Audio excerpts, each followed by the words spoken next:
Welcome back, ladies and gentlemen. Part 2 of the two-day conference, 4 parts on the whole of the Global Bioeconomy Summit 2020.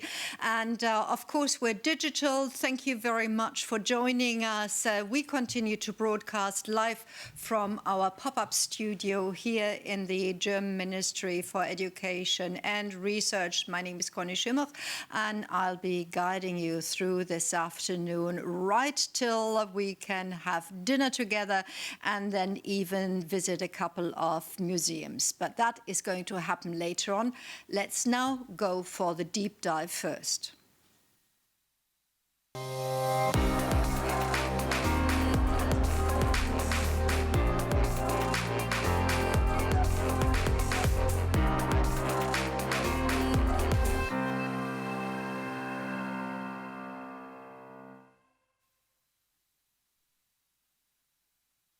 Let me start with a difficult and maybe difficult to pronounce word, the biologization of the economy. That's what we are going to be talking about in the Bioeconomy Innovations, Markets and Consumer session.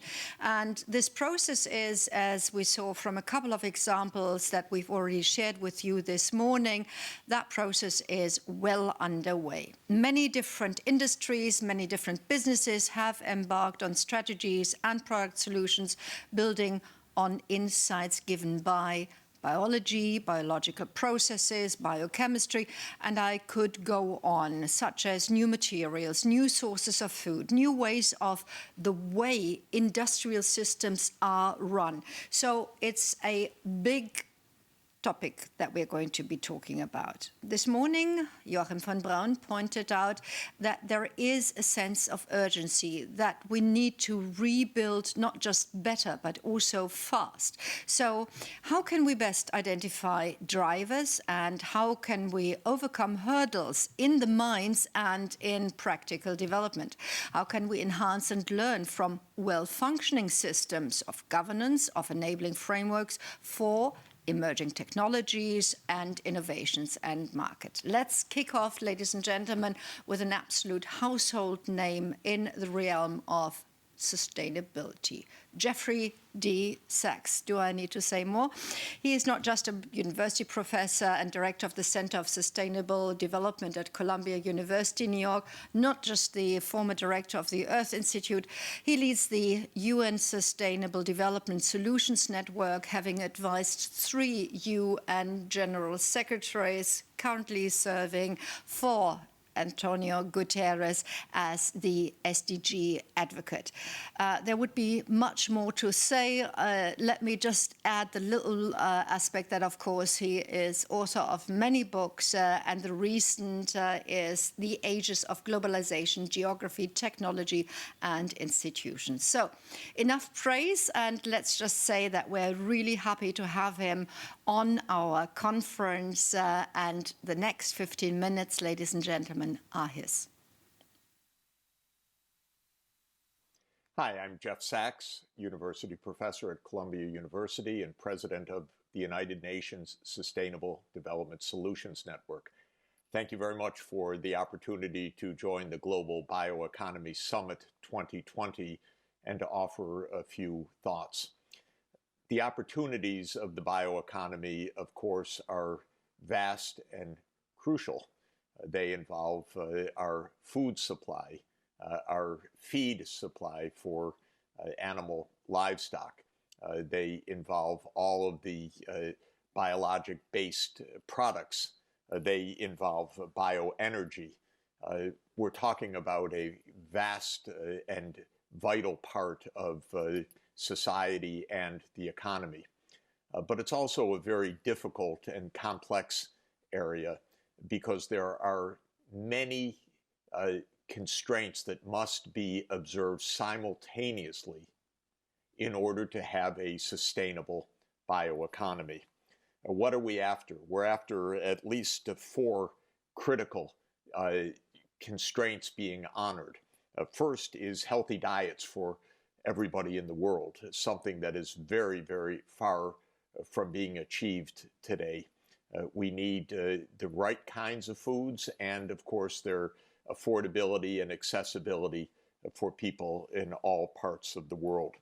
Second, we need the conservation of biodiversity, which has been devastated in recent decades by loss of habitat, by dramatic declines in species abundance and in diversity, collapses of whole classes of species.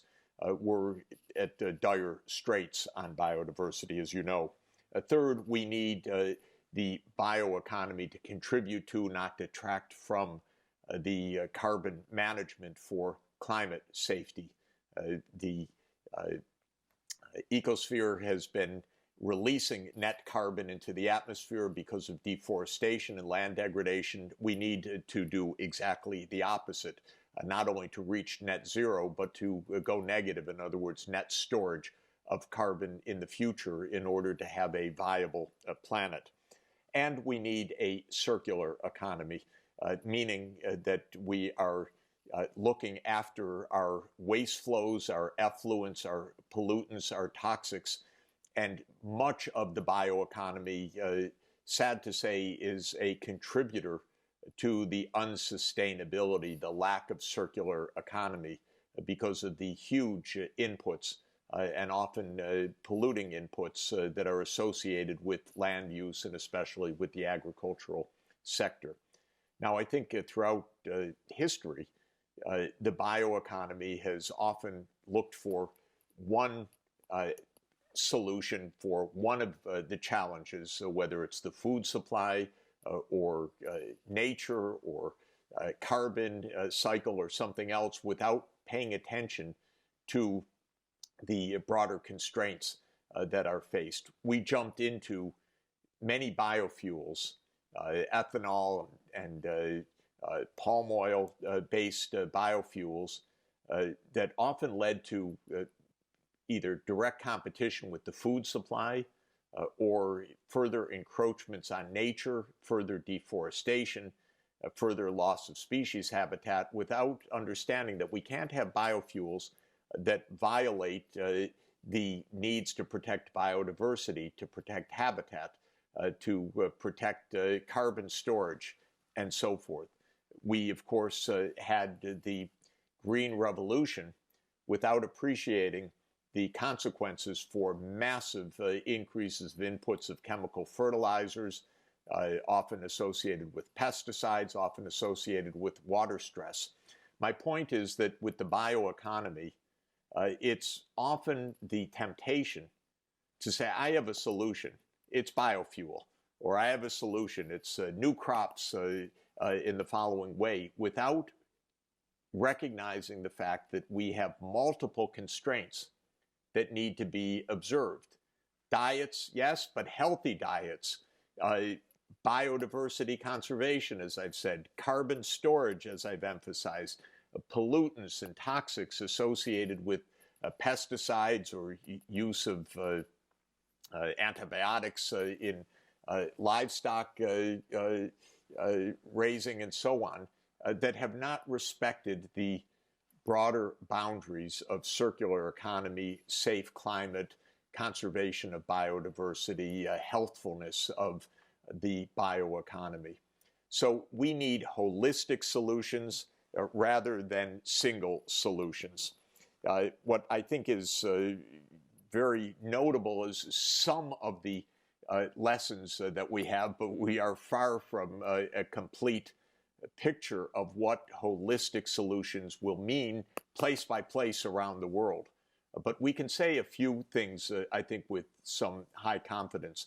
One is that there must be a shift to more plant-based protein diets, plant proteins replacing beef in particular, as a way to ease massive anthropogenic pressures on the biosphere, on biodiversity, and on those other dimensions of environmental threat that I've mentioned.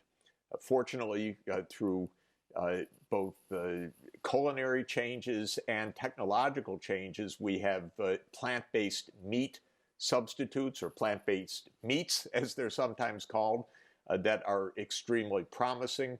We have new dietary patterns where people are just shifting their diets to more plant protein based diets and so on. But we need to integrate the dietary changes with these needs of land use, of carbon management, and of biodiversity conservation.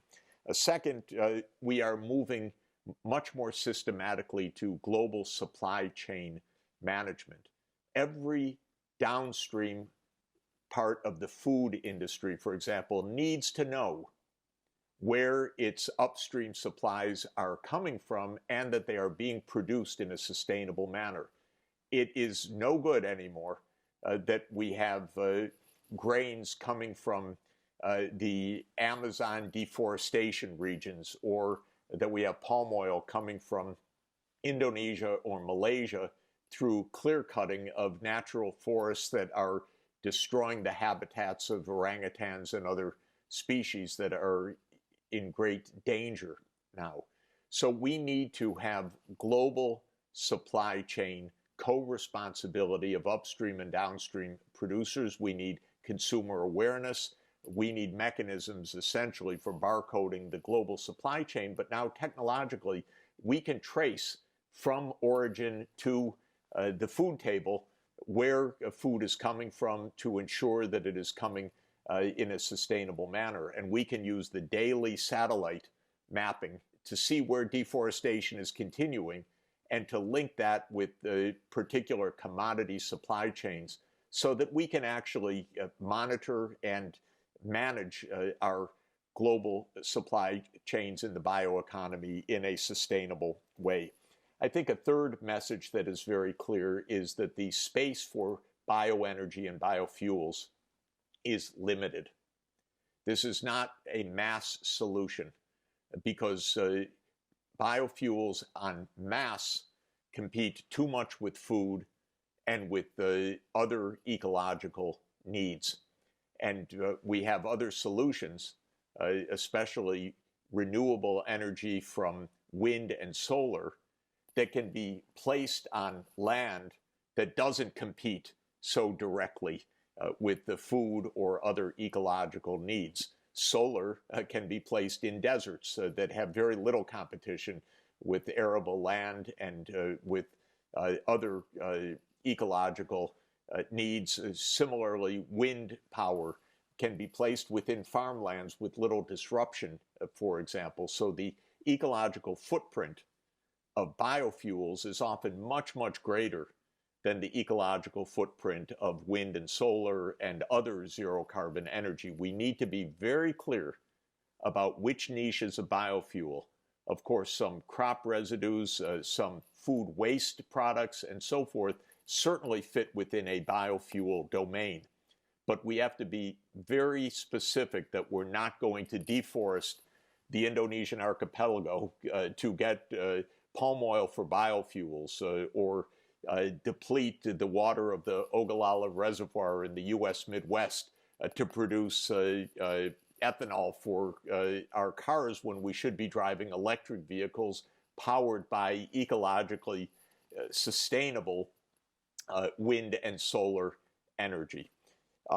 It's clear on terms of agricultural systems, we need agroecological farm systems that are not the monocultures that we have relied on, that use natural methods for pest control, that use integrated pest management strategies, that are far more precision-based in application of fertilizer or water use, using smart sensors, smart grids, integration of smart equipment with weather patterns, with soil moisture, and so forth. Precision agriculture, much less wasteful, much less use of chemical inputs is absolutely vital, and in a context of an ecologically richer kind of farm system rather than the monocultures. And finally, we need mass land regeneration. restoration of deforested and degraded lands. There are vast, vast hectareages around the world of abandoned cattle ranches in Brazil, for example, perhaps most famously, but all over the world where land has been misused and left to waste, but could be regenerated for carbon storage and for sustainable agricultural purposes. So these areas of regeneration, of precision agroecology, of limited and very targeted uses of biofuels, of plant protein-based diets, of sustainable supply chains, I think we can say with some high confidence are a core part of the solution. But we need to move to place-based solutions that use these key methods in ways that are compatible with the local ecologies and local economic realities. Finally, let me say that this year's Global Bioeconomy Summit comes at a pivotal moment in the world. 2021 is a decisive time for global diplomacy on the bioeconomy. There are 4 major highlights that I would address. First, the European Green Deal. This is a phenomenal breakthrough. Europe is in the lead globally. The European Green Deal combines decarbonization, circular economy, farm-to-fork land sustainability, and digitalization. So these 4 pillars are central, and Europe is the first region of the world to have this kind of integrated strategy, and it's already inspiring other regions to come up with their own Green Deals, and I count on the Biden administration to be doing the same. Second will be COP15 of the Convention on Biological Diversity in Kunming, China, in May. This is our critical opportunity to set operational standards and objectives for protecting the biodiversity that is under such profound threat. Next will come in September the World Food Systems Summit, called by UN Secretary General Antonio Guterres, to focus in on healthy diets for all produced by sustainable agriculture in all parts of the world. And then in November, in Glasgow, we will have COP26 of the UN Framework Convention on Climate Change, which is the 5th anniversary, a COVID 5th, because of the postponement from 2020 of the Paris Climate Agreement, in which all countries of the world will come forward with stronger commitments. Thanks God the United States will be among them this time. But we have commitments in Europe to decarbonize by 2050, now in China by 2060, in Japan by 2050, in Korea by 2050. The United States will commit to decarbonize by 2050. We have the makings in 2021 to take that holistic vision of biodiversity conservation, of climate safety, of a sustainable world food system, or system of systems, and have all of the pieces put together with the inclusion of all of the world's regions. Thank you very much, because I know that the Global Bioeconomy Summit 2020 will make a very important contribution to this tremendously important year ahead, and I'm grateful for the chance to share these brief thoughts with you. Thank you very much. Thank you to New York, and thank you, Jeffrey Sachs, for that eagle's view and all-compassing analysis of, let's say, the 4-pillar Earth in many ways, and also for the positive outlook on the year 2021. We're going to be seeing about that. But before we are going to enter that year, we're going to have another eagle's view. The continent always in the focus of development attention is, of course, Africa, with its immense diversity and diversification. So with, on one hand, being hit by the turning of the global hunger situation for the worse, the issue of agricultural transformation in Africa is also a quest for green bioeconomy. And as in other walks of life, a revolution and evolution is often driven by outstanding personalities who will take along the many in their wake. One such personality, ladies and gentlemen, has signed up for this session, and we're very happy to have Agnes Kalibata on board. She is not just former Minister of Agriculture and Animal Resources in Rwanda. She's been president of the Alliance for a Green Revolution in Africa for a number of years with the goal to ensure food secure and prosperous Africa. But most importantly, maybe in this context, she's been appointed by the UN Secretary General as a special envoy for the 2021 Food Systems Summit. So again, Madam, we are extremely happy that you're taking the time. Please take the digital floor. We are honored to have you on board. Thank you, moderator, and thank you for the introductory remarks. I'm honored to be part of this meeting.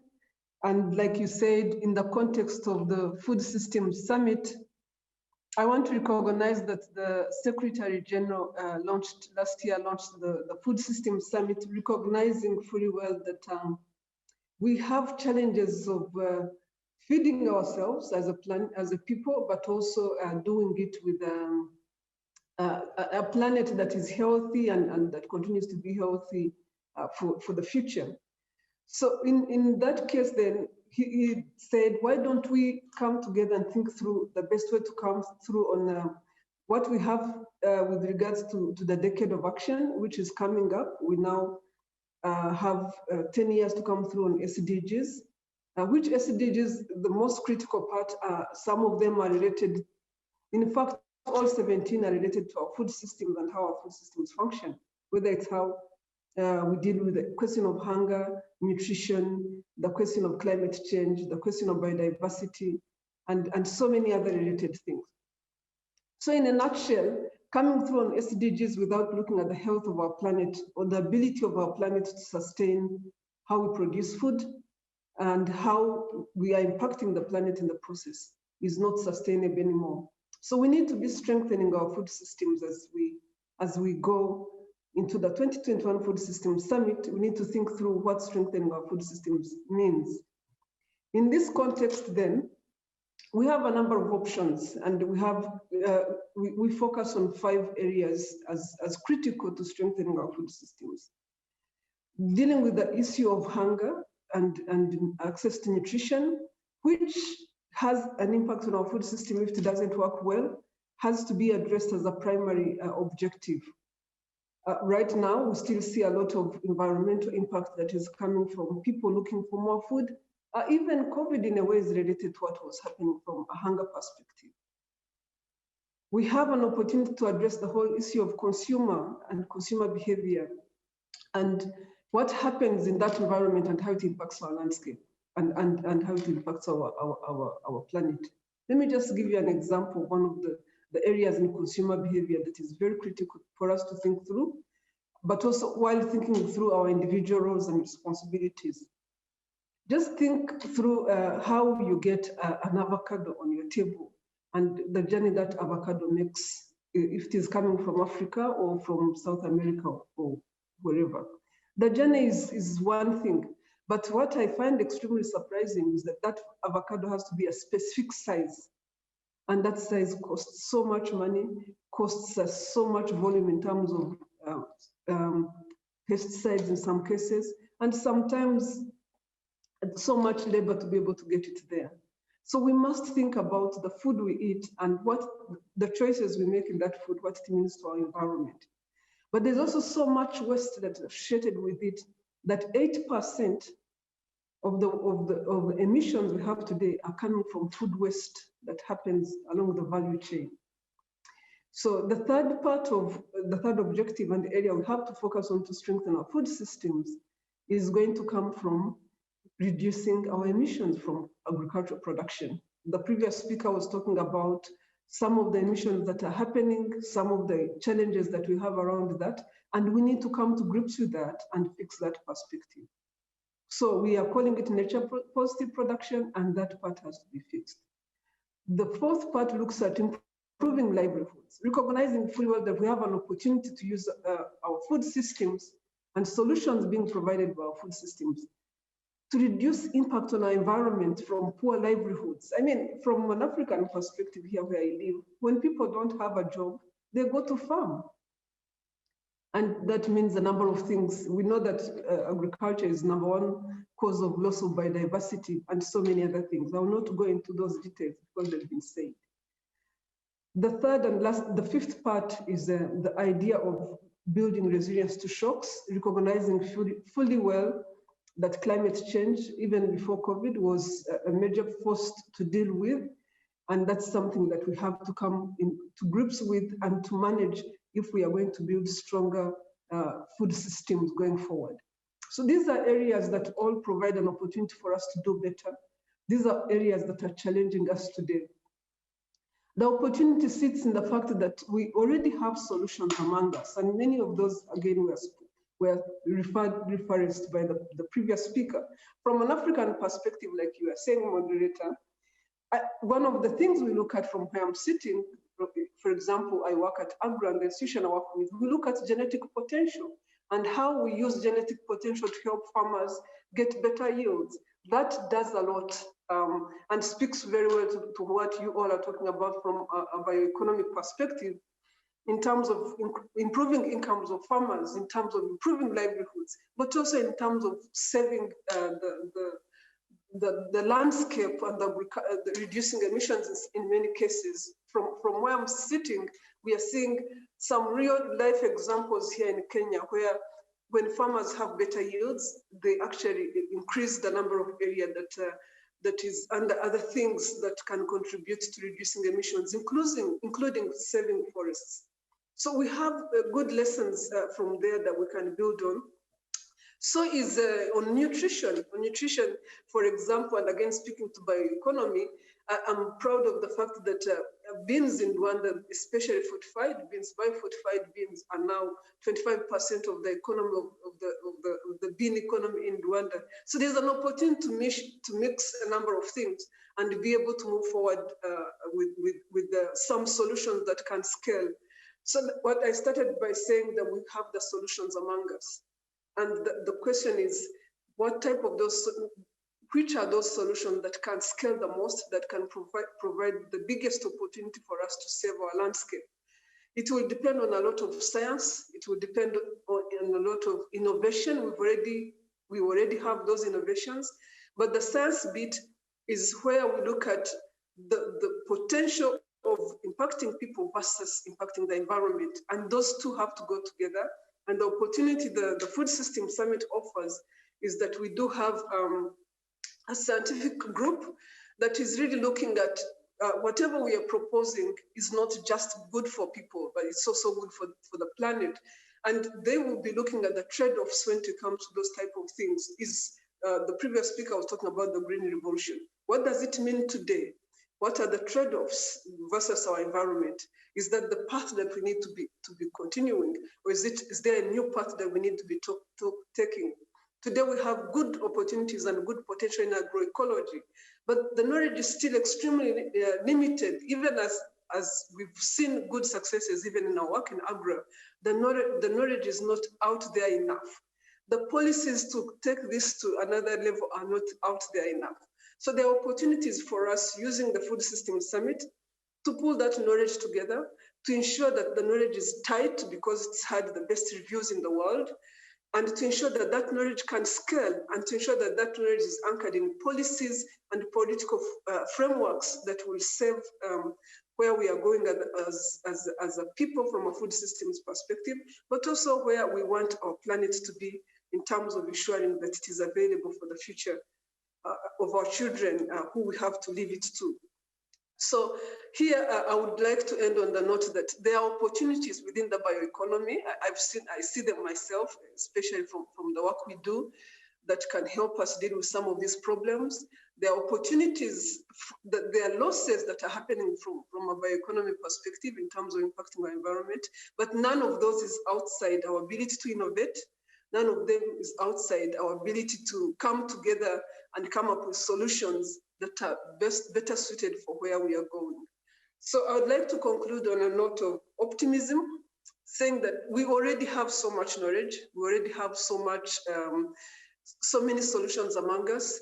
We need to be very intentional in how we deploy it to ensure that we are not only feeding people, we are not only making profits, but we are doing it in a manner that is sustainable for where our environment is going. Because right now, here in Africa, for example, climate change is real, it's impacting us, it's taking away all the gains we've made in the past. So an economy that is eating away at itself is of no value, and we need to start looking at that. And the food system offers an opportunity for us to look at those opportunities within the solutions we already know, and to overcome those challenges that have been imposed on our environment, that we have imposed on our environment, but also we have the ability to really overcome. So thank you for giving me this opportunity to talk to you about the food system. It's the food system and the opportunity and potential it offers. It's now out there through action tracks, through dialogues at country level, recognizing that food systems are extremely local, and we have to encourage all people to really come forward, farmers, producers, indigenous people, to bring the knowledge they know forward, and we use that opportunity to strengthen the food system where we are going. So I thank you again, and I welcome you to engage in all forms of dialogues within this food system, so that come next year, as we're going to a transition, as we figure out our transition of our food system, your ideas and your thoughts and your knowledge and your innovations are part of how we go forward. Thank you again. Agnes, just a very quick question, a very quick answer. Right at the moment at the EU, we're discussing very heavily the deforestation-free supply chains for many goods, and there's going to be a consultation process. There's going to be, hopefully, a law being passed. What's your take on that? How important is it that consumers in the northern world take responsibility for all the products that they are being produced in countries of the south? So there's a huge need to deal with deforestation. We have the land that is currently deforested as a result of agriculture is equivalent to the size of South America. So that's land right there that we can take advantage of and ensure that we are forest. But we again, there are solutions we need to look at. We need to look at the opportunities. I mean, people are talking about shorter supply chains versus longer supply chains. And we really need to ask ourselves whether where that fits into the economy, the environment we have already created, because there are people who definitely can't feed themselves. But what we have learned from an African perspective is we can reduce deforestation by ensuring that farmers do more with what they have. Some farmers have certain pieces of land that they can farm better, they can farm more ecologically and more environmental friendly, and reduce the need to attack the forest. And we've seen that. Again, like I said, here farmers are farming half an acre and saving 6,000 hectares in one area in Kenya. So, and they're using ecological methods that we know they are recycling. In Rwanda, a cow is seen as a factory for biological recycling so that they can be able to produce more with manure. So there are already, like I said, there are already solutions to help us reduce what we are doing. In Africa, we are still doing 30% deforestation so that we can do agriculture, but this is something we can avoid by increasing the ability of farmers to have better yields through methods we already know. Thank you so much, Madam, and I wish we could continue this conversation.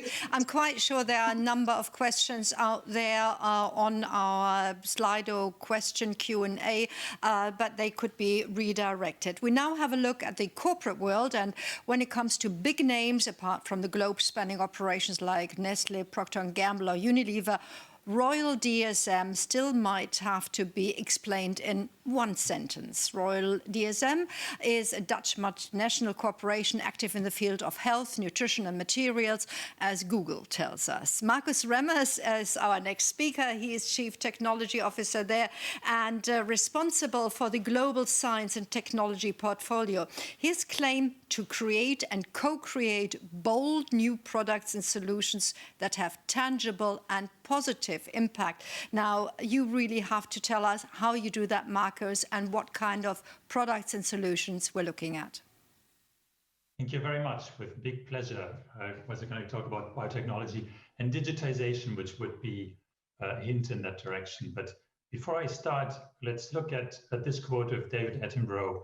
What we do now and in the next 20 years will determine the future for all life on Earth.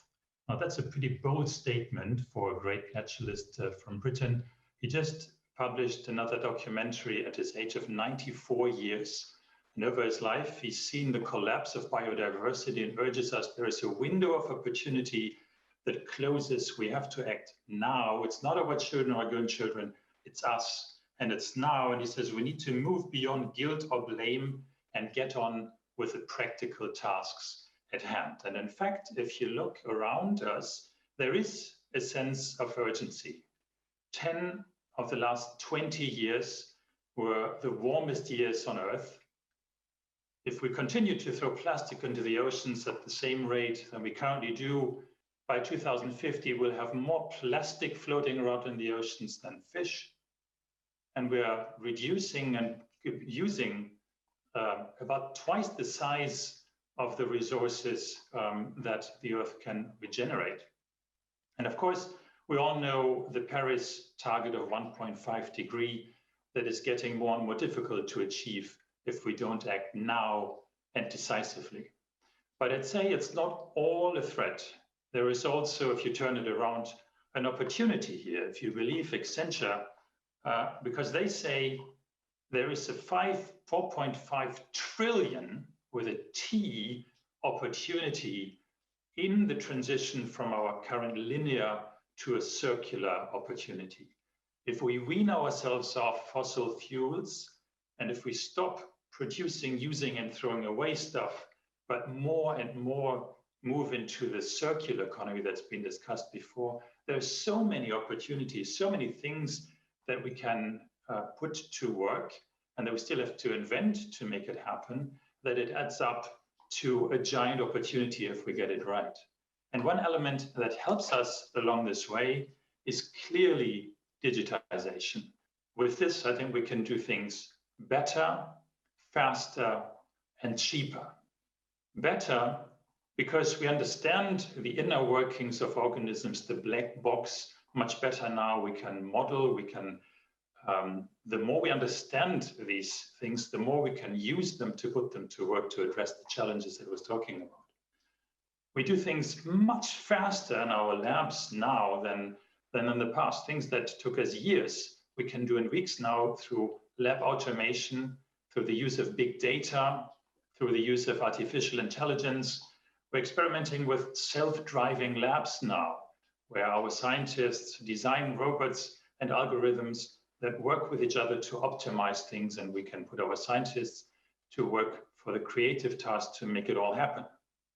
And it's going to be much cheaper. If you thought Moore's law that predicts the cost of computing power to go down very fast is radical, you should look at the cost of sequencing DNA, which has dropped even faster than that. And these things act synergistically and allow us to put together new technologies in place to address these challenges. Just a couple, Jeff mentioned some of them before, cellular agriculture. So cellular agriculture means you produce agriculture products on a cellular basis rather than producing the entire plant or the entire animal.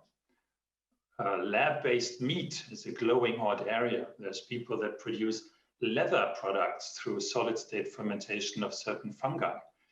You can produce milk expressing the proteins directly, and thus potentially be very much more efficient. If you want to sustainably feed 9 to 10 billion people on the planet, you clearly have to move more towards a plant-based protein diet, which is something that the bioeconomy can help. Genomic editing, we just saw the Nobel Prize going to the CRISPR technology, and we would never have been able to develop a COVID vaccine in a year without these type of technologies that enable us to be very precise, very fast, based on this very deep understanding that we gain also through artificial intelligence that allows us to connect many, many different data points in real time that otherwise you would never be able to see all together. And bio-based chemicals is another one. It's an opportunity to use primarily lignocellulosic feedstock that does not compete with the food chain as starting materials to put new chemicals into the value chain. Then you give a couple of examples of big deals. GlaxoSmithKline just acquired a company called 23andMe, which is a DNA sequencing and data company, for 300 million euro US.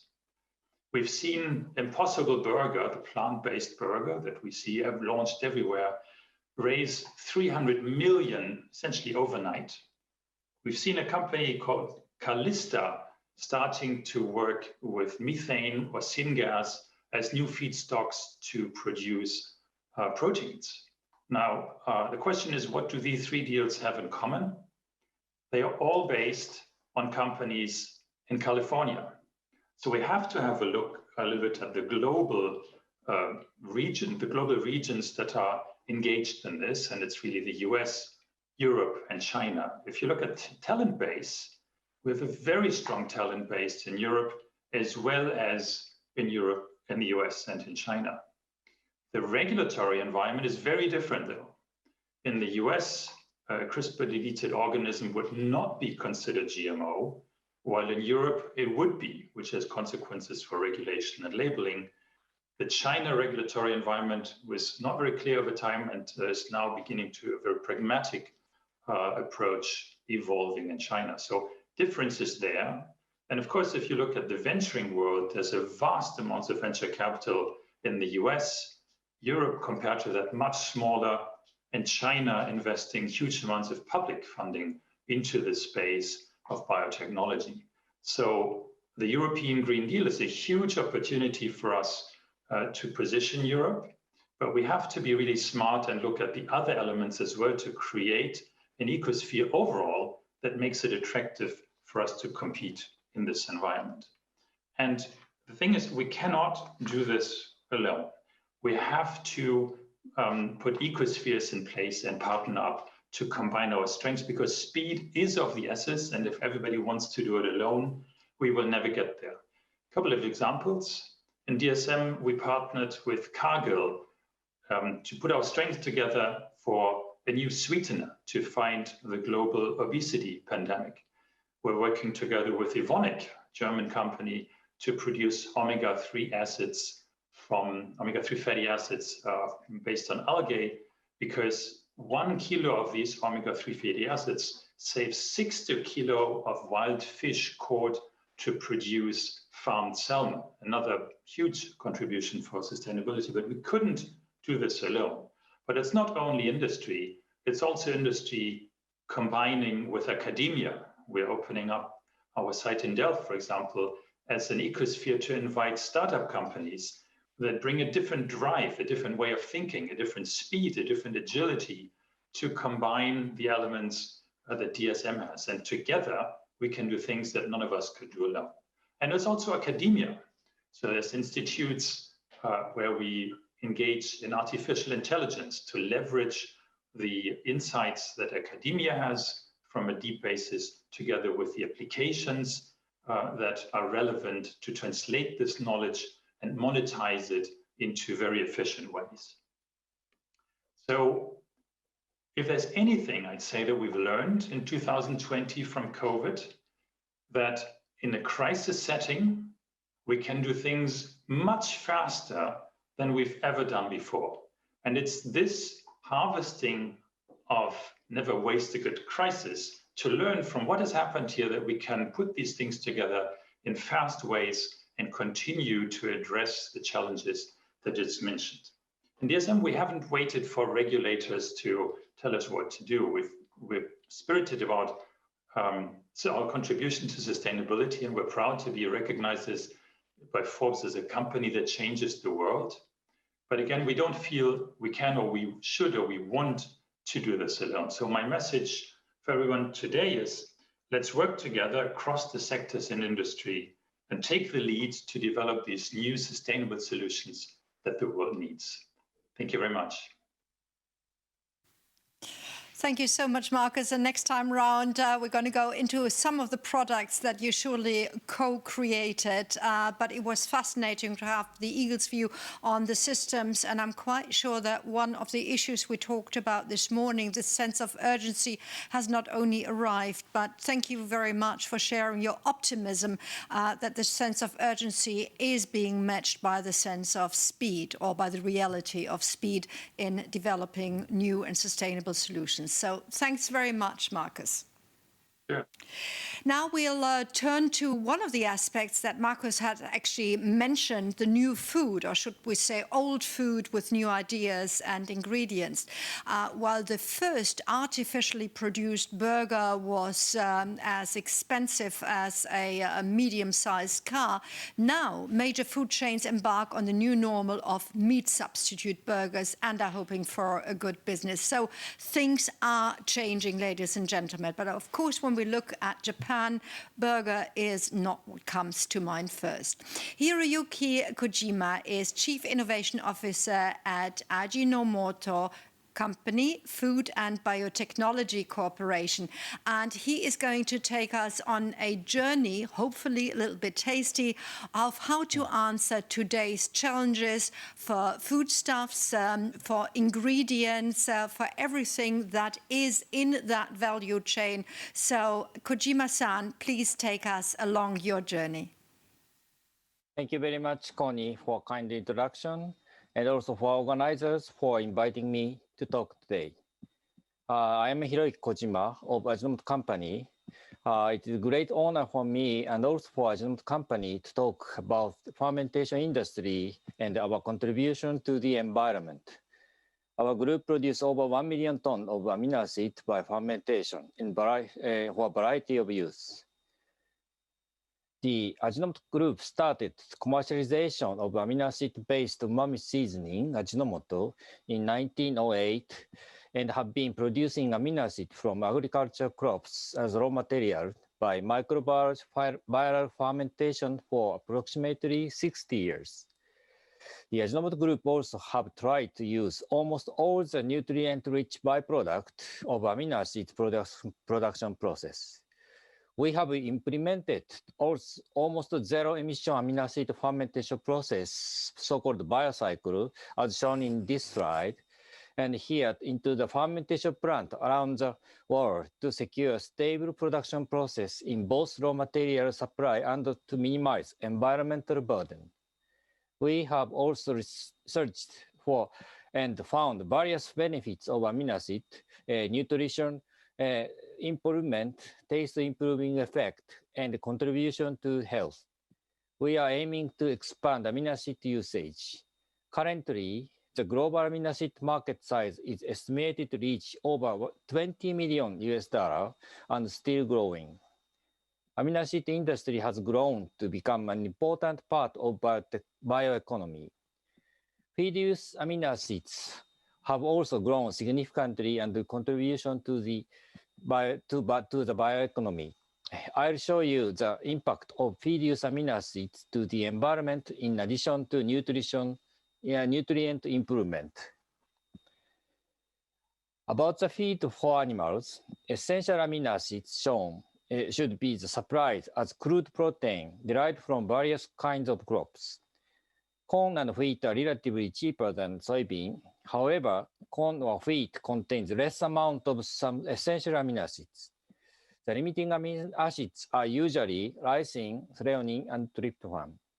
In the feed contents, only balanced amino acids are anabolized, converted to animal protein, such as meat, eggs, and milk. The performance of the feed is determined by limiting amino acids, in this case, lysine.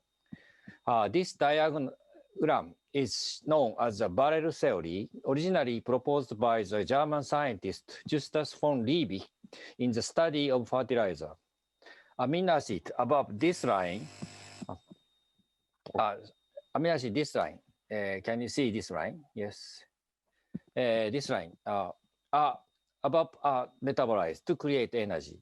During the energy metabolism, nitrogen-rich excretion is also produced. If we add lysine here, not only added lysine, but this part of amino acid is also utilized. Thus, then we can efficiently increase anabolized amino acid and decrease metabolized amino acid. Usage of amino acid in the feed can contribute to food production efficiency and decrease environmental burden. Our amino acid-based solution addresses this environmental challenge in two ways. One is that the balanced supply of amino acids supports the performance of the farm through requiring fewer dietary resources. Feed formulation can be changed with lysine here. 50 metric tons of soybean can be substituted by 48.5 tons of corn and 1.5 tons of crystal lysine. For production of these soybean, 24 hectares of land is required. For production of these corn, including lysine fermentation raw materials, requires only 6.2 hectares of land. After substitution of soybean with corn and lysine, the required land decreased to 30%. So 70% reduction is achieved by supplementation of lysine. In other words, explanation, 3 times amount of livestock can be produced from the same land by the addition of amino acid.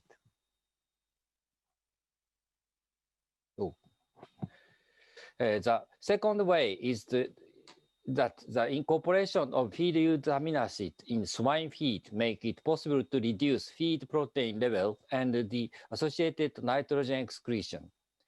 In this example of nitrogen metabolism in pigs, with the amino acid addition, we can decrease nitrogen in the feed from 100 to 83. Thus, we can decrease nitrogen excretion from 61% to 44%, keeping the same production level.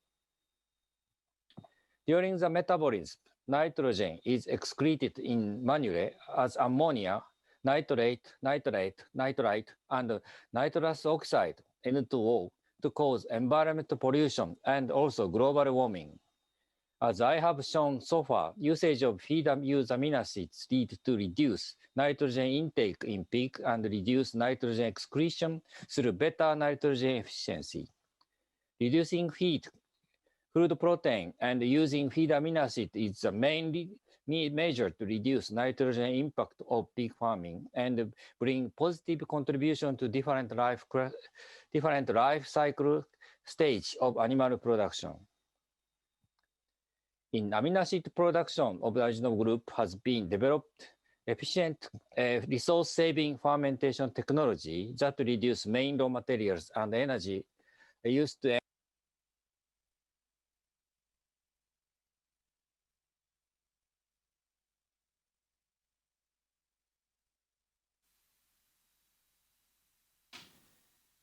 Hörst du auch nichts mehr? Hast du Stefan nicht gehört? Doch, Stefan habe ich gehört, aber ich... Okay. It seems right at the moment we seem to have lost the sound of Hiroyuki Kojima. So it was absolutely wonderful, the journey that you took us on, all the food and feed that can be influenced by amino acids and nutrient byproducts. So thank you very much. And of course, that is part and parcel of our food chain. and maybe if research on that area is continuing, then maybe from time to time a burger made either by beef or by pork will not be too disastrous for the environment. So should you have taste for more, then, ladies and gentlemen, we'll take you along during our dinner and show you a couple of things one can do. And with that, I'd like to say thank you very much to Japan. If you can still hear us, we couldn't hear you, sir. Lovely. Thank you very much. Now, we are coming to the closing of the keynote part of the session. We're going to continue in a moment on the bioeconomy, innovations, markets and consumers with the debate part. But first of all, this.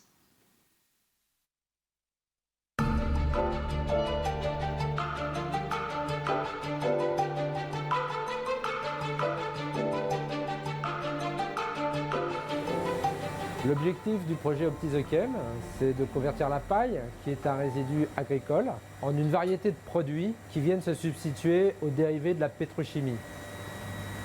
On retrouve des applications dans le domaine de la cosmétique, dans le domaine des plastiques, dans le domaine de la chimie, dans le domaine des solvants, également comme booster d'octane dans les essences. Un des grands avantages de ce projet, c'est d'utiliser une ressource sous-exploitée qui n'est pas en concurrence avec les ressources alimentaires pour faire des produits de haute qualité pour le consommateur final. Le projet est soutenu financièrement par le BBI Joint Undertaking. C'est une émanation de l'Union européenne qui est spécialisée dans le soutien financier des projets de recherche et développement dans le domaine de la biologie industrielle.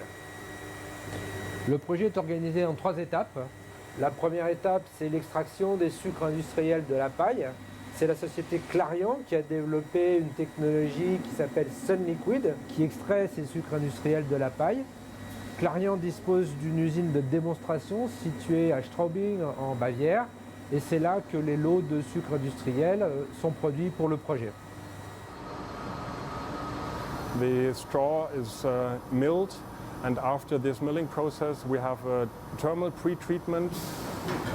The outcome of this thermal pretreatment is then mixed with water and our enzyme solution so that all sugars are released from the straw. La deuxième étape consiste à convertir les sucres industriels. C'est le rôle de Global Bioeconomy qui utilise des micro-organismes pour convertir ces sucres industriels par fermentation en bioisobutène. La troisième étape est de convertir le bioisobutène en produit d'intérêt pour les consommateurs. C'est le rôle de la division oligomère d'Ineos, dont la spécialité est de convertir l'isobutène d'origine fossile et qui s'intéresse aujourd'hui à utiliser de l'isobutène d'origine renouvelable. Une grande originalité du projet Optisochem, c'est de combiner 3 technologies pour proposer aux consommateurs des produits d'une qualité garantie, des produits durables et renouvelables. Au total, il représente un coût d'environ 16,4 millions d'euros sur une durée d'environ 4 ans. Il a commencé en juin 2017.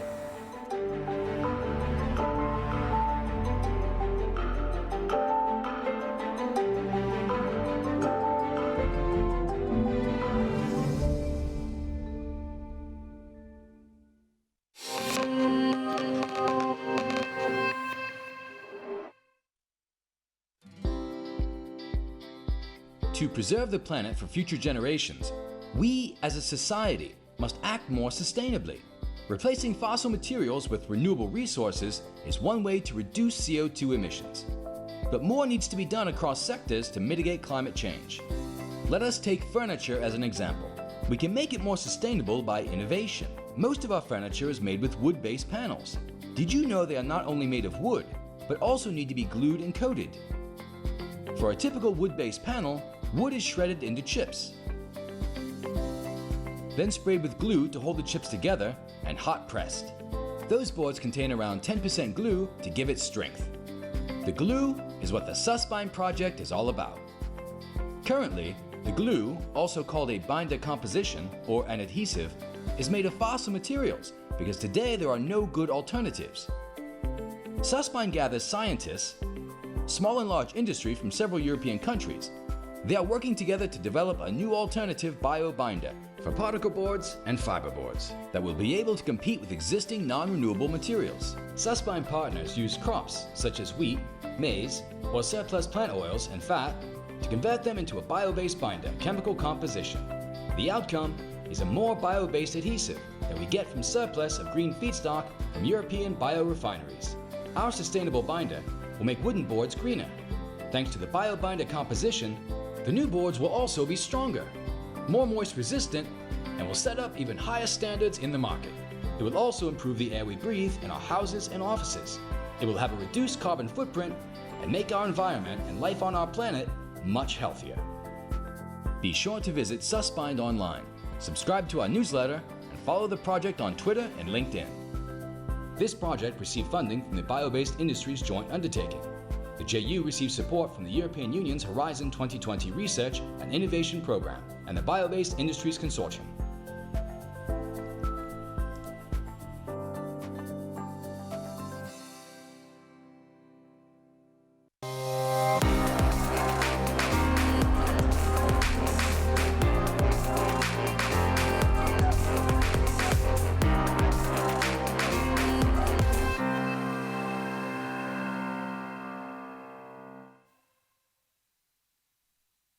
Welcome back, ladies and gentlemen. Now we're going to continue on the issue of bioeconomy, innovations, markets and consumers. But this time we're going to have a proper debate and not just keynotes presentations where one would really like to chip in. Now, talking about chipping in, this is the time where we want your questions, so please send some in, you know the tool. On the other hand, we also would like to actually do a poll with you, so maybe you get ready for the poll right now. You remember on the right-hand side of the stream, there is the chance to actually do a Slido question. Now, we already see that there have been some questions coming in, and the poll question, the active poll, is up now. The question is, how can we design productive alliances amongst public actors and private ones, like industry and business, in the bioeconomy? And again, we do have a multiple choice question, so please, in the next 10 to 15 minutes, put in your view.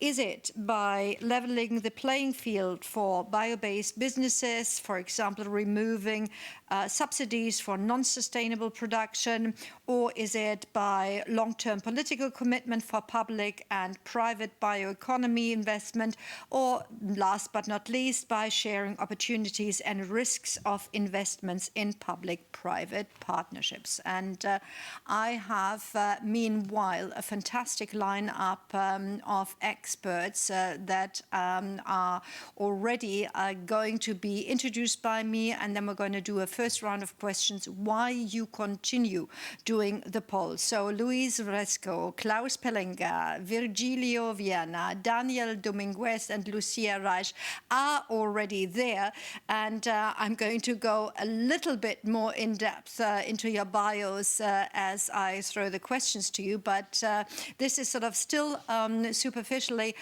Luis Fresco is the president of the executive board of the Wageningen University and Research in the Netherlands. Wageningen, of course, famous in Europe and I suppose worldwide for its research and practical applications in the area of sustainability.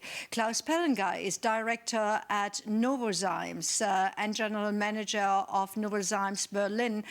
We'll be talking with him about the development of natural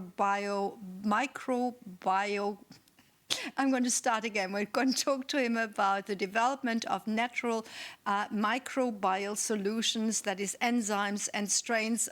You can tell that I'm not a chemist, so please forgive me on that count.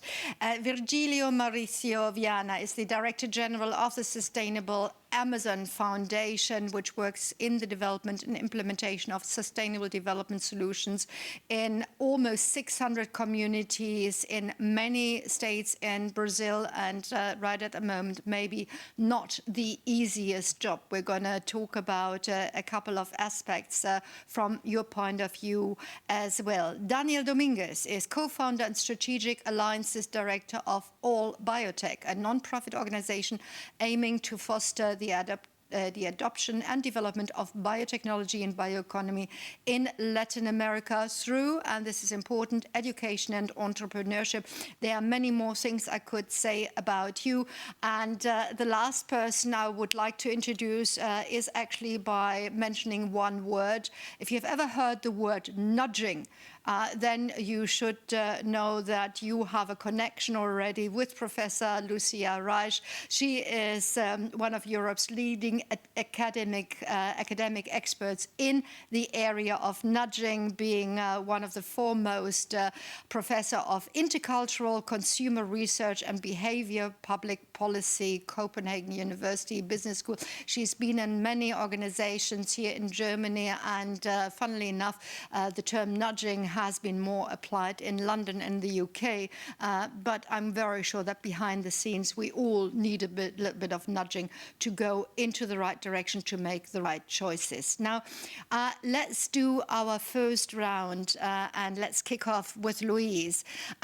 Louise, how can we successfully expand the science and the policy interface to direct human and financial resources to sustainable bio-based innovations and to share the benefits resulting from science and technology globally? Now, it's a long question. Maybe you stick to 3 to 4 minutes in your answer. Thank you. Well, there's obviously a lot to be said. What is important, I think, to realize that, first of all, there is now a real understanding among most consumers, not just in OECD countries, but worldwide, that they want their food in particular to be healthy, safe, and sustainable, but also affordable. The second thing that's very important to realize is that for the first time, the agricultural and food sectors are meeting the energy sector to find solutions together. And that is in a twofold way. If we want to decarbonize the economy, all of the carbon has to come from biological materials. And the only sector that really manages biological materials at a large scale is the agricultural sector. We can decarbonize energy, for example, replacing fossil fuels by solar energy, but we cannot decarbonize materials. So the transition, which is not yet clear in most people's minds, has to be towards recycling and upcycling to really utilize the carbon that we have. That's going to be a major effort. And what it means also is that we need to align the science, which makes a lot of things possible in this respect, generally taken under the heading of biorefinery, so using the whole plant or the whole product and taking out all the different nutrients. We need to align the science with the policy measures, and particularly also the fiscal measures and the support. So in Europe, as we see now how the Green Deal evolves, we don't see the agricultural common policy yet to align itself sufficiently with this. There is not a whole lot that really promotes circularity, and certainly not reutilization. And in fact, there is also here a need to look at food and feed safety and regulation to do this well. The model that we have used in Wageningen, which is very successful, is to really create an ecosystem with all the partners. So with public-private partners, small spin-offs, scaling up, investment funds from a lot of places to really try out quickly new ideas, and to do that in an atmosphere where we can have a debate with the whole society. And I think that is very, very important, that rather than waiting until we have a result and then say out of our ivory tower, voila, this is the wonderful result, we actually start earlier. And we now need to have a discussion, I think, with society at large. How do we shape this bio-based economy, the circular economy? What innovations are needed, and also what transitions are needed in people's minds? I mean, the fact, for example, that we will be able to use the nutrients from the sewage or from the waste from cows, that's a psychological step. That doesn't happen overnight. But we need to work on that, both from a regulatory point of view, from a science point of view, and especially from a consumer point of view. And I think, actually, to be honest with you, I'm most optimistic on the science. I think that really, if we bring the agriculture, food, and energy sectors together, they will be part of the solution for a sustainable, and actually they will be the solution for a sustainable economy. But we need to make sure that the social side and the ethical and moral sides are not lagging behind. As well as the regulatory side, one of the previous speakers already referred to CRISPR-Cas, these kinds of genetic modulations that are currently not feasible in Europe. We need legislation to follow also the science. So this really, in the end, is a political decision, and it's not a decision of a technical ministry. It's a decision really, I think, at cabinet level to really say collectively, we must go for a transition or a set of transitions towards a circular economy, knowing very well that circular is still very complicated, but to make sure that everything is aligned, subsidies as well as legislation, and that the science can flourish and flourish also according to the wishes of society. Thank you.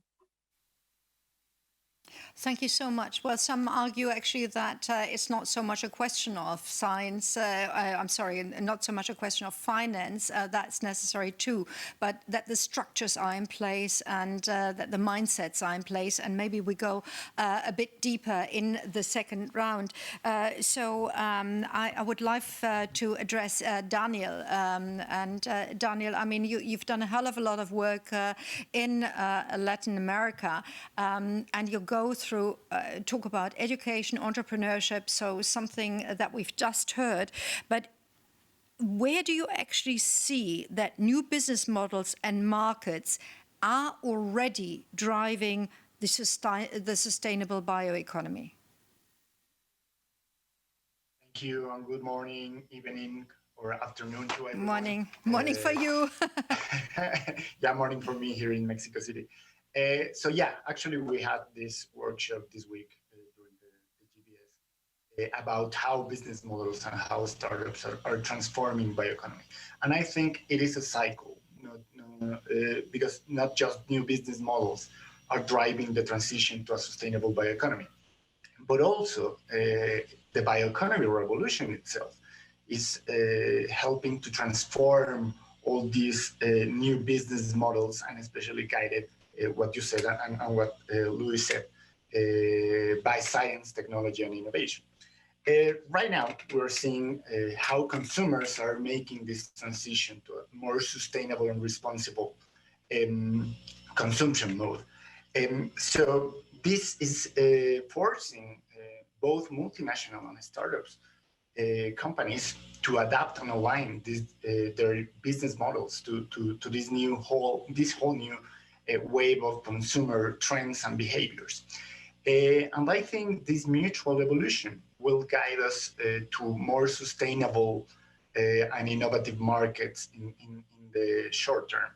So I also have to say that all this transition to new business models is entirely guided by science, technology, and innovation, and especially by biotechnology on one hand, especially emerging biotechnologies such as synthetic biology, gene editing, genomics, and also there is this intersection with what Mr. Attenborough says about digital technologies such as artificial intelligence, big data, and this is transforming entirely many industries. So I think the way we should drive this is by integrating technologies and innovative business models to all the parts of the value chain in every bioeconomy affected industry.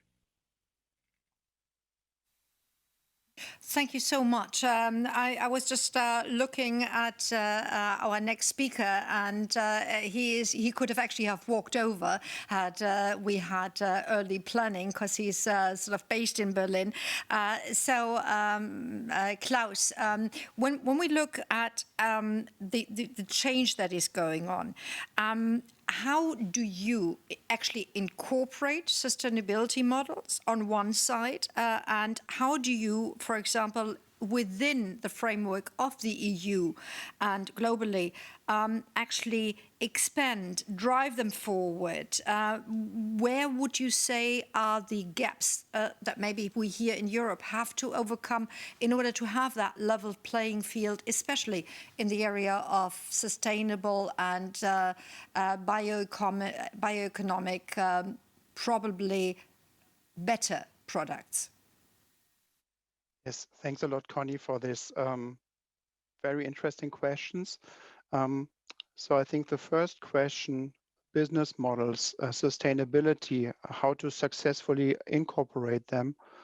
I guess this is not something in the future, this is ongoing. And I think I can give you the example from Novozymes. We did this exercise with sustainability development goals a couple of years ago. And if you go one level deeper in, you see you have concrete targets, 160, 170 targets. And then we did this exercise to really find the impact categories where our technology is best fitting and can give the biggest impact.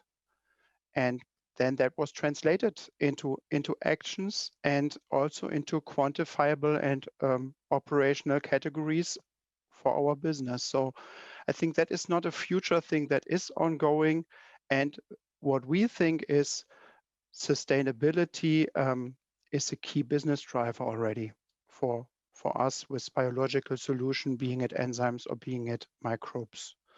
I think what is important is to speak about quality, but also about quantity. How can we measure that? How can we make a life cycle assessments? How we really quantify that we make something big for the globe? And I think that's key. Major differences, Europe and globally. I think the Green Deal has been mentioned before. Europe is a front runner here to make us neutral, climate neutral in 2050. But I think there have been challenges, or there are challenges, and one was mentioned by Mr. Remmers just a couple of minutes ago, regulatory framework. If we really have this window of opportunity the next 5 to 10 years, and we really have to move things, but then maybe we have processes, for example, for biocontrol agents for agriculture, or new food applications, and maybe we need for the regulatory part 5 to 10 years, then we won't have the impact we need. And this is like two examples. I think another example was mentioned as well, gene editing, where we basically have a framework, a regulatory framework, 20, 30 years old, and basically it's developing with light speed. Synthetic biology is the same. And I think that is something where Europe has to speed up and get new frameworks. Otherwise, we cannot bring these new solutions to the market and to the customers. So much, yeah. Gaps and you obstacles. were just mentioning something more. I was interrupting you, sorry. No problem. And I think that is what we need. We have to facilitate these investments in the new biological things. We have to have full life cycle assessments. We have to compare fossil-based products with biological products, but do that on an objective scale, and then basically help with scaling up and ramping up, and have a regulatory and a political framework really to allow this transition. Thank you so much. And as I was wanting to chip in, I will just sort of mention what I thought. Some of the aspects you were mentioning about regulatory frameworks not being up to speed is, of course, something within a very short time we all got sort of became digital natives, never mind how old we were, through the coronavirus crisis, because we all had to go onto our laptops and do everything. Regulations and rules out there as at the moment moment do not actually cover half of what we're doing and continue to do. So I'm quite sure it is something that is relatively difficult to bring about, and maybe that's something I would like to take back to Louise in a moment. But let me bring Virgilio in. When we look at the institutional arrangements, how should they be designed to support the development of sustainable bioeconomies? And can we actually adapt policies to better market environmental services and not just maybe buy a wonderful looking panda bear? Yes, well, thank you for the questions and also for the invitation. I think my title is not correct there, so I'm not from Ajinomoto, but I'm from the Amazon Sustainable Foundation. Don't worry, it's the first slip that we've had from our technical staff. Don't worry. This is slightly far away. But the question is about institutional arrangements. And let me say 4 points. And for each point, I'll raise a problem and provide a solution. Problem number 1 is poor coordination of cross-institutional programs and projects. And this results in a lot of inefficiencies. And the solution for this is cross-institutional alliances that bring together business, civil society organizations, universities, and government. And in the Amazon, as you certainly are aware, there are a lot of bad news associated with forest fires and deforestation, but there are also good news that don't get so much publicity in the press. And let me just illustrate this point with a case of Pirarucu fisheries management in the Amazon. This is a very large fish. And as a result of this kind of cross-institutional alliances, we were able to raise the revenues from 350 to 980 per kilogram for fishermen in their communities. So it's a long story, but just to illustrate it, there is a case and several other cases that I could mention if we had more time. Number 2 is a critical problem that occurs throughout Latin America. It's lack of continuity of public policies beyond mandates of individual governments. Governments, they tend to take, as they take over the mandates, they tend to discontinue existing policies. So the solutions for this is to have processes that are not only dependent on government, but rather facilitated by civil society organizations. And there are many cases, again, that I can illustrate this from the Amazon. One that I would mention in this point is the Bolsa Floresta program, which is a payment for ecosystem services, which has survived 6 different governments at the state level. If it had been only coordinated by a government organization, this would have been discontinued. So lack of continuity is a big problem, and NGOs, civil society organizations can play a very important institutional role in that regard. Number 3 is conflicts between different stakeholder groups and lack of cooperation. This results in standstill and lack of dialogue. And the solution is cross-institutional public commitments along with transparent and harmonized accounting. And a case is the challenge of deforestation-free beef in the Amazon. Yes. There is a very interesting initiative called Beef on Track, Boi na Linha in Portuguese, that brings together all these stakeholder groups and is moving in that direction. There's still a long way to go, but I very much believe that this is very promising. And 4th is the issue on boycotts. Yes, I think the threat of boycott can be a powerful tool in changing behavior, But I think we should go beyond boycotts and look for incentives that incorporate environmental services in the cost structure of sustainable products. And a case that I'll mention, and this has been discussed in the World Trade Organization, is reduction of taxes for non-timber products from the Amazon that are produced sustainably. I argue, and I have argued for a long time, they should be tax-free. And as far as the last question, the issue on better policies to adapt to market environmental services, I think we have to finance nature-based solutions. And I think part of the solution is the incorporation of offsets as a temporary mechanism for short-term reductions of global emissions. And I stop here. That's very kind of you, so that we actually have a chance to discuss a second round. And thank you very much all up to now for sticking to time. Lucia, when we look at what's happening out there, we have on one side the acknowledgement by consumers that yes, things aren't as they should be. We have a small group of people who go ahead, like for example, eat meat-free burgers or whatever, have changed their diets, and they're the others who say, well, yes, we would like to do that, but they can't quite get it into their sort of everyday behavior. So we still have, as Louise was saying earlier, we have the attitude, we have the perception, but we don't still have the sort of, follow through.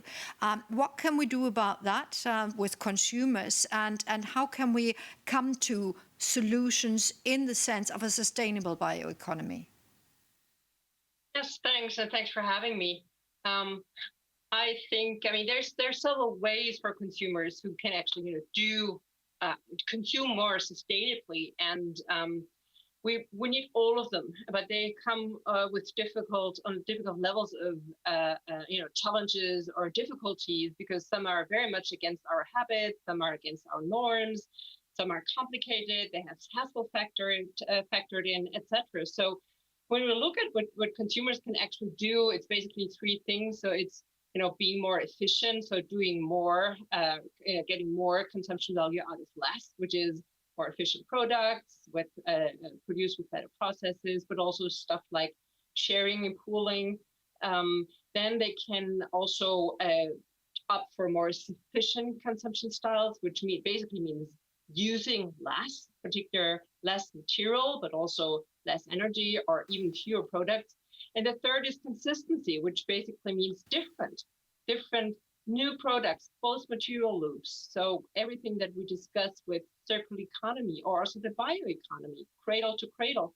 And we need all of them, and but they come with different problems, so to speak. So sufficiency is pretty hard to do unless you're really convinced, because we're very much used to our living standards. It's also politically very hard to communicate. So usually, often the focus is on efficiency, which is you can do a lot via buying sustainability, right? So your own behavior doesn't have to change so much.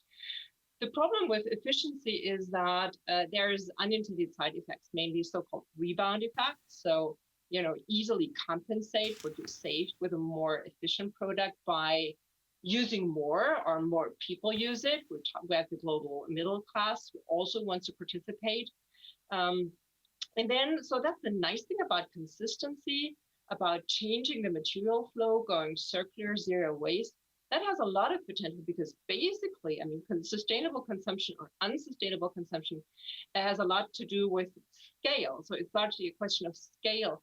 And if you use the right products, the scale of consumption does hardly matter anymore. So, this is quite a promise. So I do hope that the kind of this third approach, and that's the big promise of the bioeconomy, will come more on, on the focus of people, but also of policymakers.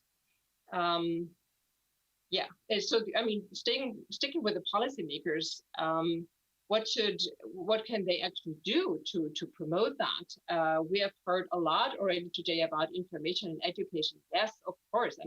It's super important, because it contributes to citizenships. It makes people accept policies, or maybe even, think about changing their lifestyles.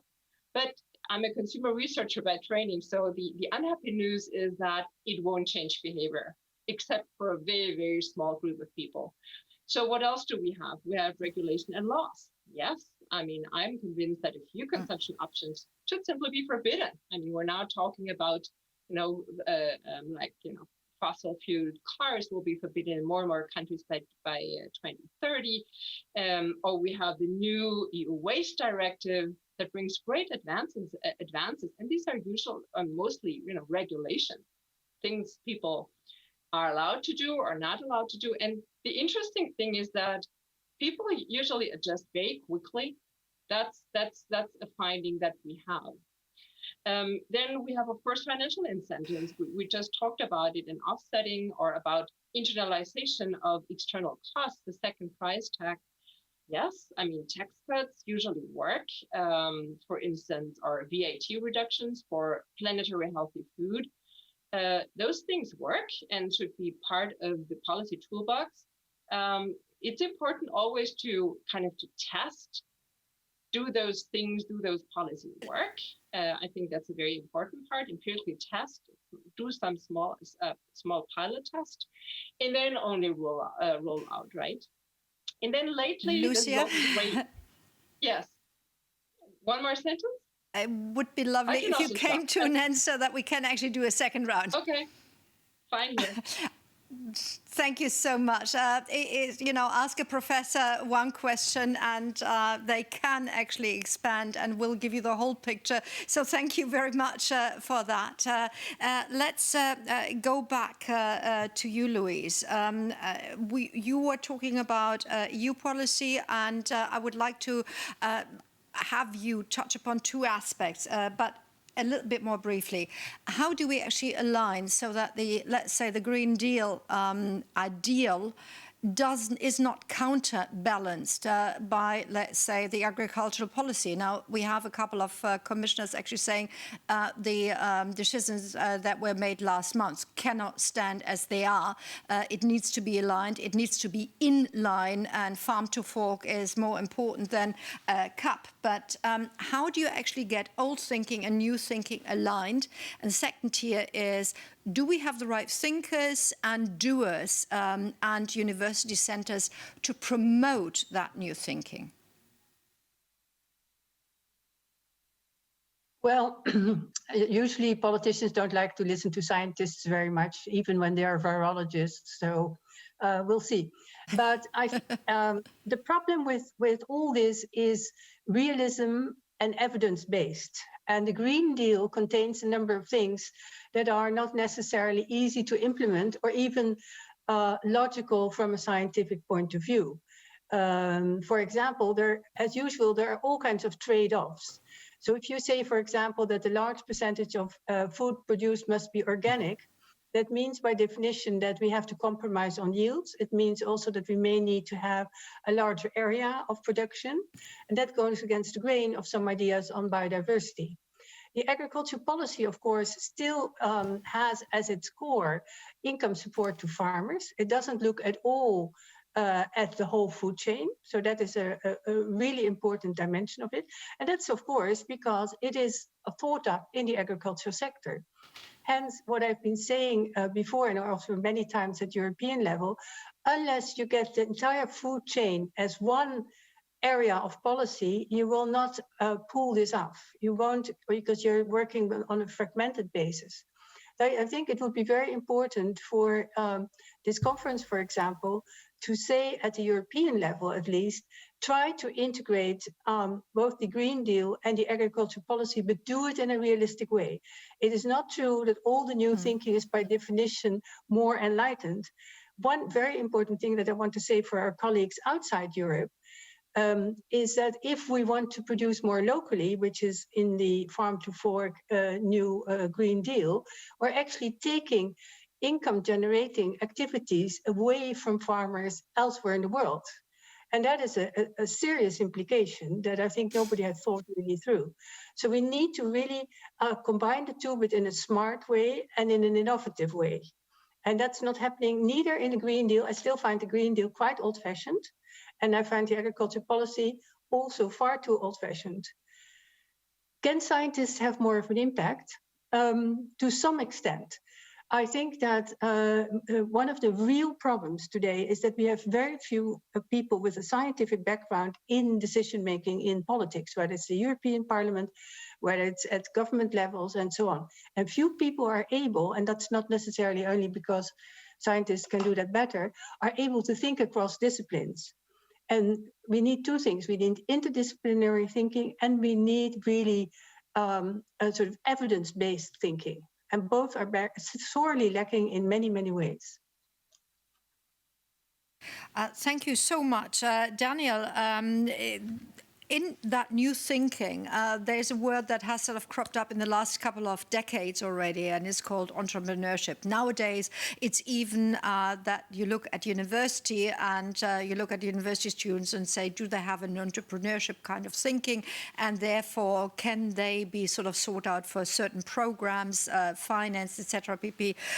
So is that one way to get innovation, technology transfer going, also through outsourcing, like sort of have universities as buds, as mothers, and then really go and walk and bring the new ideas into products and solutions outside?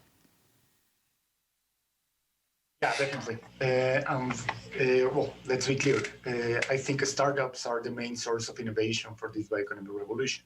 And regarding what I mentioned before, I think this new wave of entrepreneurs and startups will only accelerate the bioeconomy revolution by delivering bio-based and tech-based products and services. And yeah, as Luis mentioned before, there are not a lot of skilled scientists that are capable to become entrepreneurs, and also that are capable to talk to politicians. So yeah, what we're working at All Biotech is trying to level up the field, because let's be honest, in this sense of urgency that we need to do something to change the world. We're not playing in the same field. I mean, some developing countries were not even playing the same sport.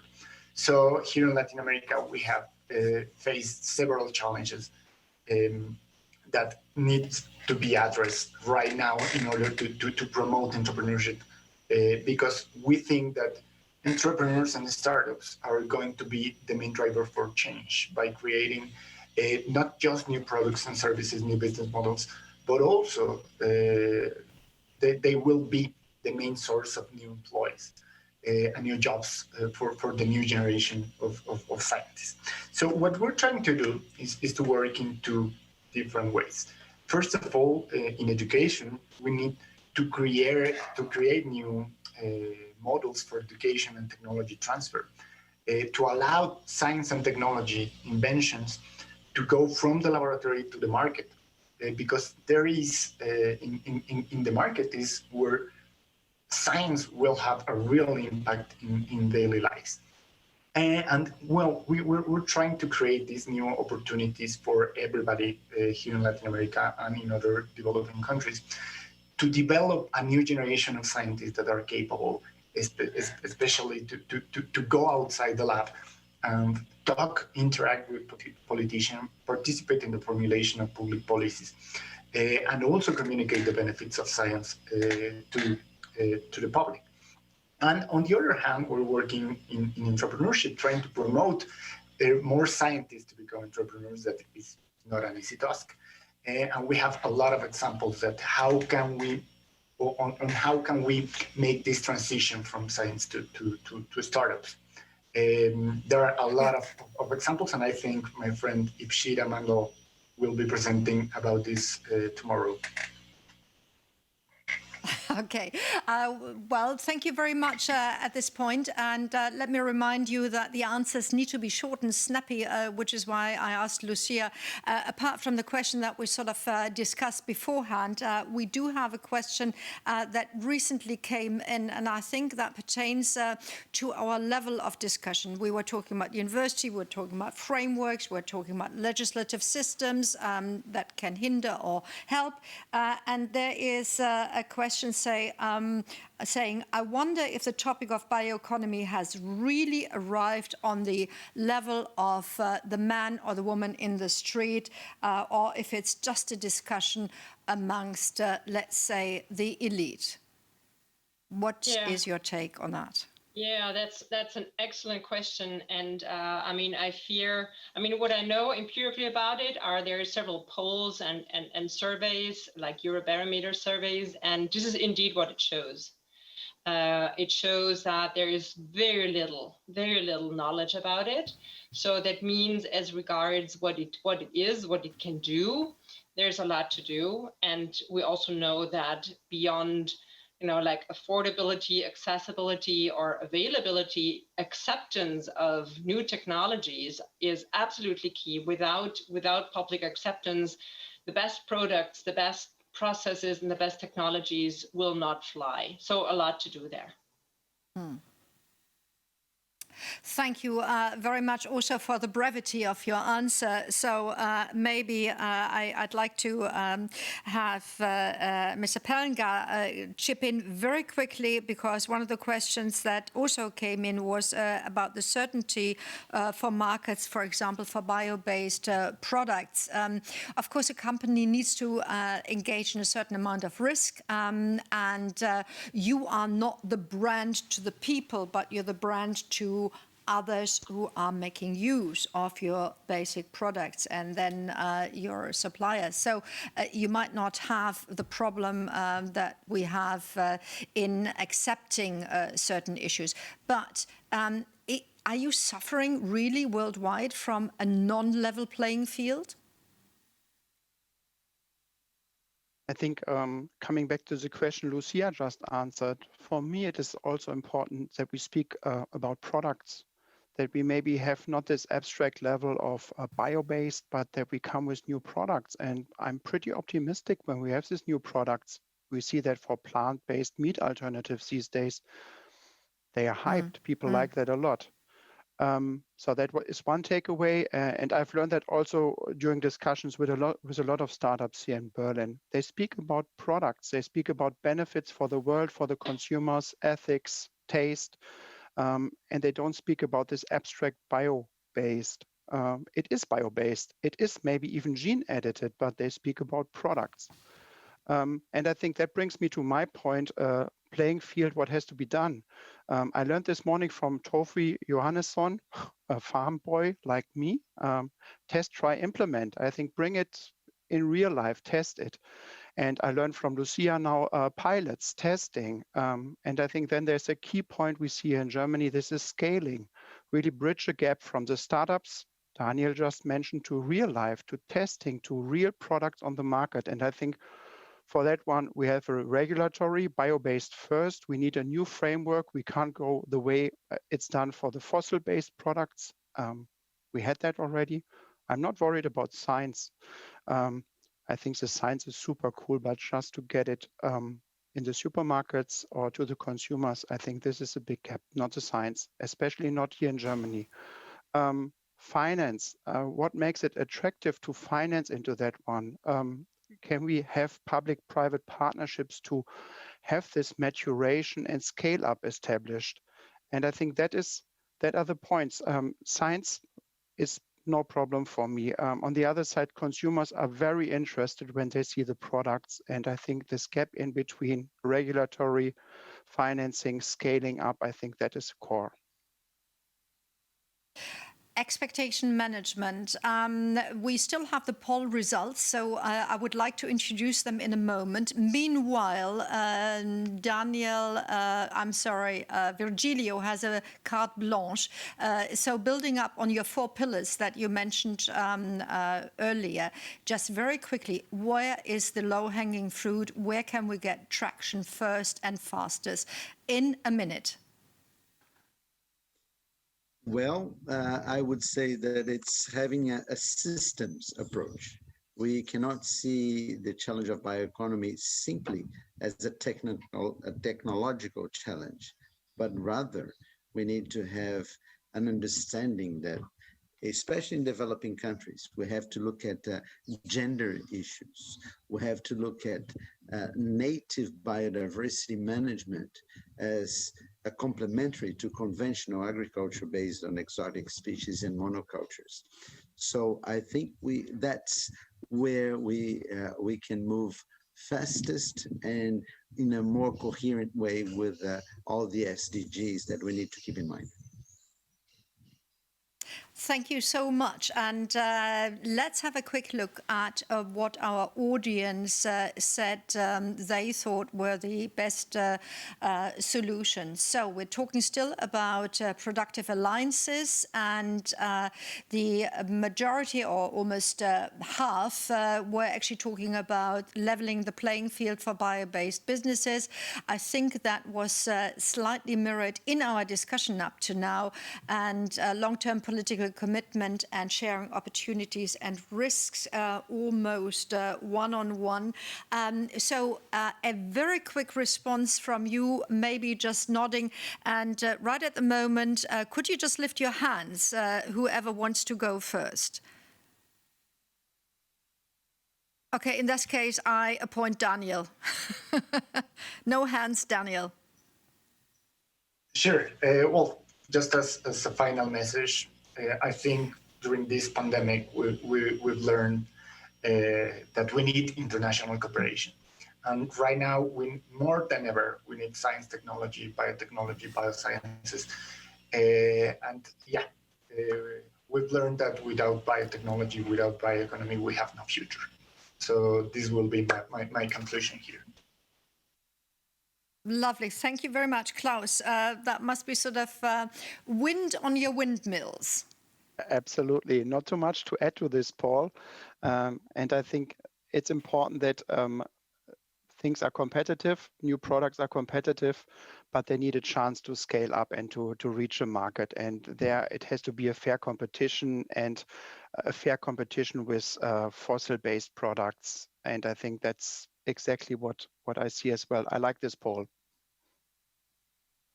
Thank you very much. Lucia, from a consumer analyzing point of view, yes. Were you surprised? Not really. I think an important point is that, we know that motivation and knowledge precedes behavior, but it's also the other way around. So behavior also precedes motivation, right? So put the people in place, apply, get the products on the market, and lure them into trying them out, test, try, adapt, and learn. Lovely. And with that, I'd like to invite Virgilio to comment on that. In how far would you say does the result mirror some of your thoughts? It does actually mirror very much. I made the point of the importance of alliances. I think that's how we need to go. Alliances within the sectors and also among different stakeholder groups. And we have had a very successful initiative during the pandemic that brought together 112 organizations, not only international cooperation, as Daniel pointed out, which is very important, but also an alliance that includes grassroots organizations and local universities. We have to develop local networks, and we also have to value indigenous people's knowledge. And that's not frequent all over the world, but in places like the Amazon, it's a fantastic wealth of knowledge that needs to be valued and given more emphasis to. So alliance is a key word that I really like it. Lovely, thank you very much. And with that, I'd like to invite Louise, Alpha at Omega. So it's your turn now. Thank you very much. Let me give a note of caution here. We all think alliances are important, yet they're also difficult. They're also time consuming. Yeah. And I think we need a lot of things more in place. One of the things that we haven't mentioned is the crucial role of having a CO2 market. That we need to have a carbon pricing somewhere in order to get other products the room they need. And we also may need to look at international fiscal measures so that, for example, the VAT on more sustainably produced items, goods, products, wherever they are produced, is actually reduced. Those are measures that can be done. And last but not least, let me reiterate the great importance at country level, i.e. at cabinet level, to get the different ministries to line up. That's not just an alliance, as we just mentioned, but to line up a whole country towards more sustainable production and moving towards a more bio-based, sorry, I'm still using the term, economy is essential. This cannot be just in the hands of one ministry. Thank you. As we see, actually, certainly here in Germany with the bioeconomy strategy, because it's basically several ministries chipping in with two in the lead. And again, it's a kind of alliance, but you have to have those who are selling the issue, the product, the solution to everybody else. So with that, I'd love to thank each and every one of you for having taken the time, for having been with us in this debate. And I'll tell you what, I could go on. Alas, time doesn't allow for it. So thank you very much to Luis Fresco, Klaus Pellinger, Virgilio Viana, Daniel Dominguez, and Lucia Reich. Thank you very much for having shared your thoughts with us. And we hope that a lot of people got some enlightenment out of it.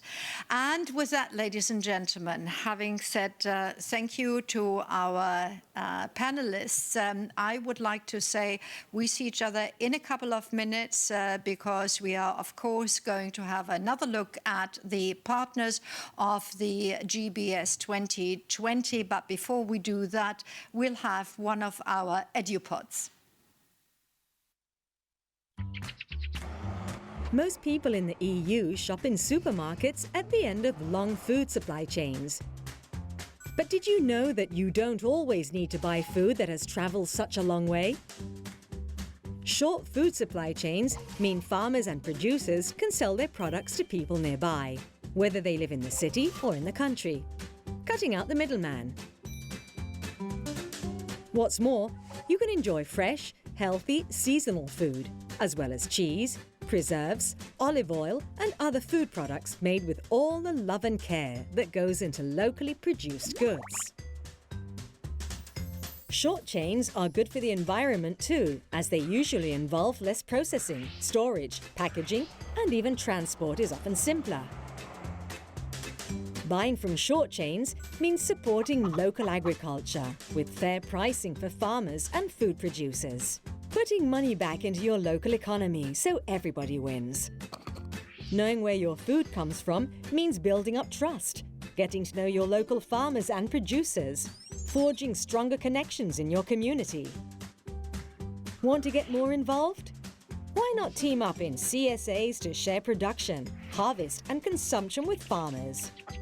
Or you can buy food locally by visiting growers, farm shops and farmers markets.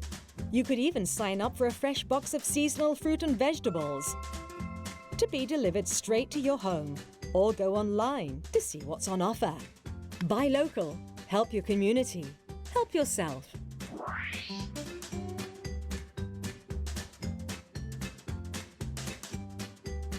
Smart Chain project towards innovation-driven and smart solutions in short food supply chains has received funding from the European Union's Horizon 2020 Research and Innovation Programme.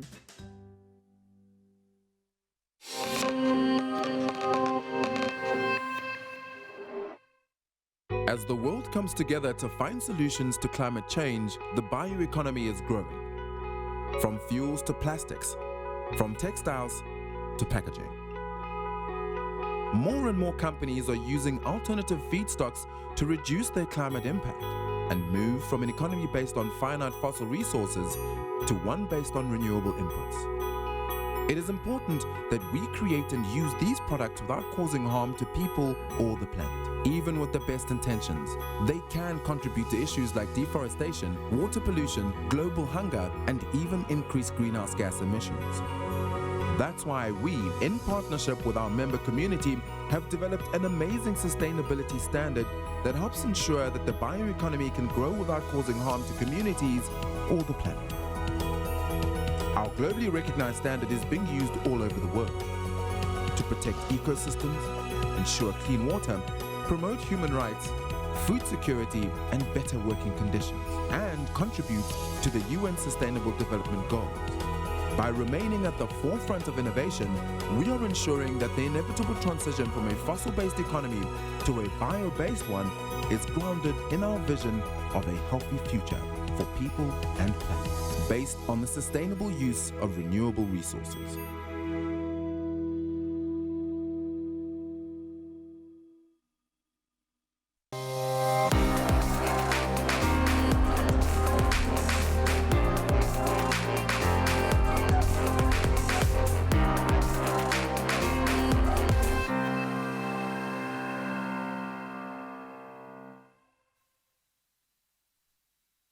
And with that spotlight on the African partners of the GBS 2020, we are going to start the next half an hour, and we can actually do that with two bits of information. First of all, ladies and gentlemen, in this session, you are welcome to place your questions.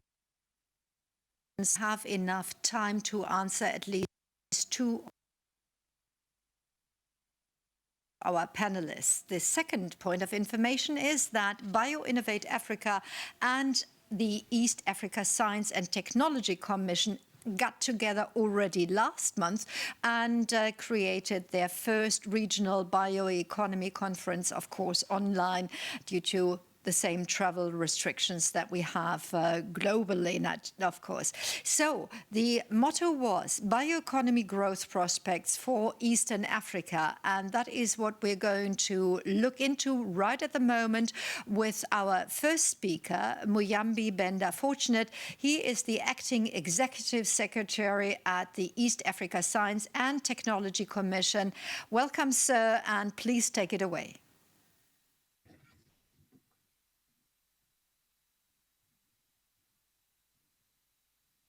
Mr. Fortunate? Do you hear us? That does not seem to be the case, and we have just, as far as I see, not seeing our second speaker. Ah, there you are. Great. The East African Regional Bioeconomy Strategy has been developed by East African Science and Technology Commission, which is an institute of a specialized institution of East African community. And the strategy has significant potential to support several critical development goals and targets for the region, and will help deliver the following outcomes. One is the sustainable industrialization, job creation and green growth, improved food security, improved health, the creation of new bio-based products, linking farmers and bio-entrepreneurs to market opportunities, creating new forms of clean, sustainable, modern bioenergy, and protecting the environment.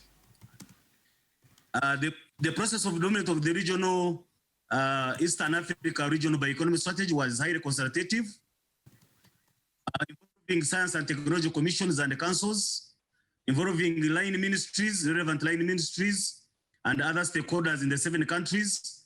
And these countries include Burundi, Ethiopia, Kenya, Rwanda, Tanzania, South Sudan, and Uganda, to ensure proper ownership.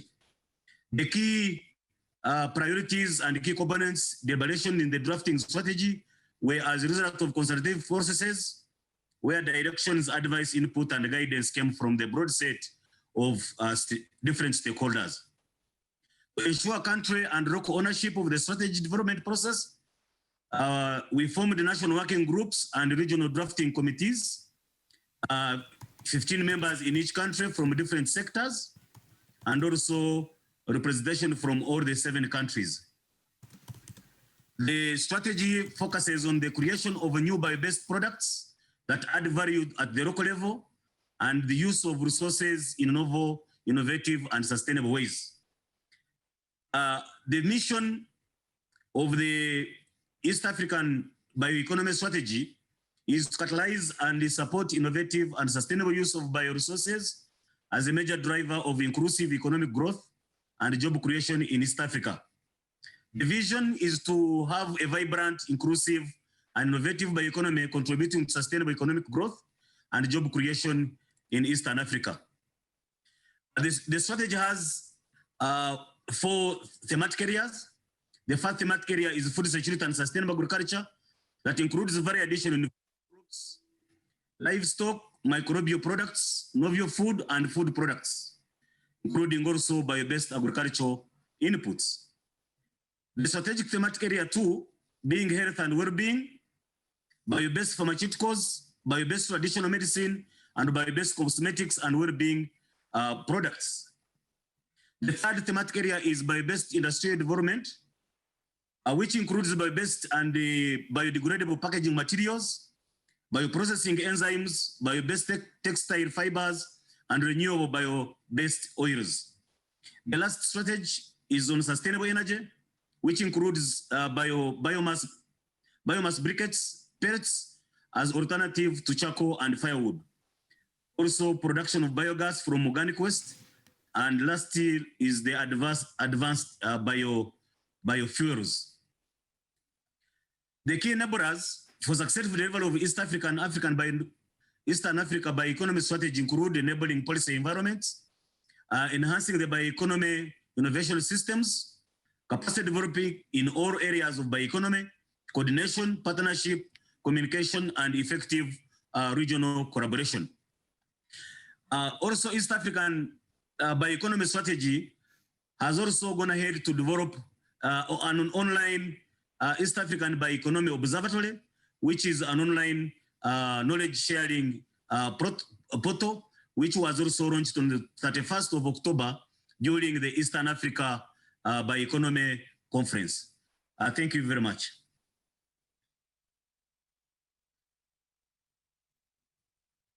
Pity you didn't hear me, but we now know about the strategy that is being pursued by the East Africa Science and Technology Commission. And just to supply some more information on your good selves, you are at the forefront of coordinating multidisciplinary stakeholders from East African community partners, and that you are actually bringing about regional science and technology initiatives. So we wish you good luck with that and a great continuation. Now, for our second speaker, we have just had a new addendum to our speaker list. So I very much like to say hello in Addis Ababa to Dr. Kasahun Tesfaye, who is the Director General of the Ethiopian Biotechnology Institute, and he is also an Associate Professor of Genetics at the Institute of Biotechnology in Addis Ababa. Sir, please, your analysis of the strategy.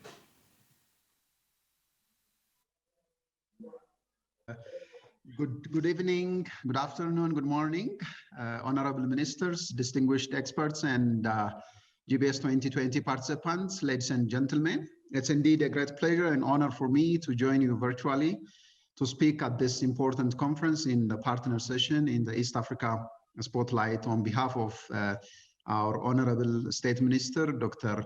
Ahmed Din Mohammed. His Excellency was scheduled to join you virtually this evening, but due to other urgent issue, he couldn't able to make it. So with this brief note, I would like to proceed to some of my remarks.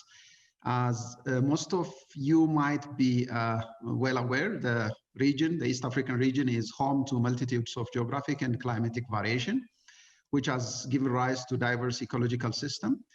These diverse ecological features have endowed the region with a variety of agroecological zones that harbors rich fauna, flora, making it the region as an important center of origin, diversity, and also endemism.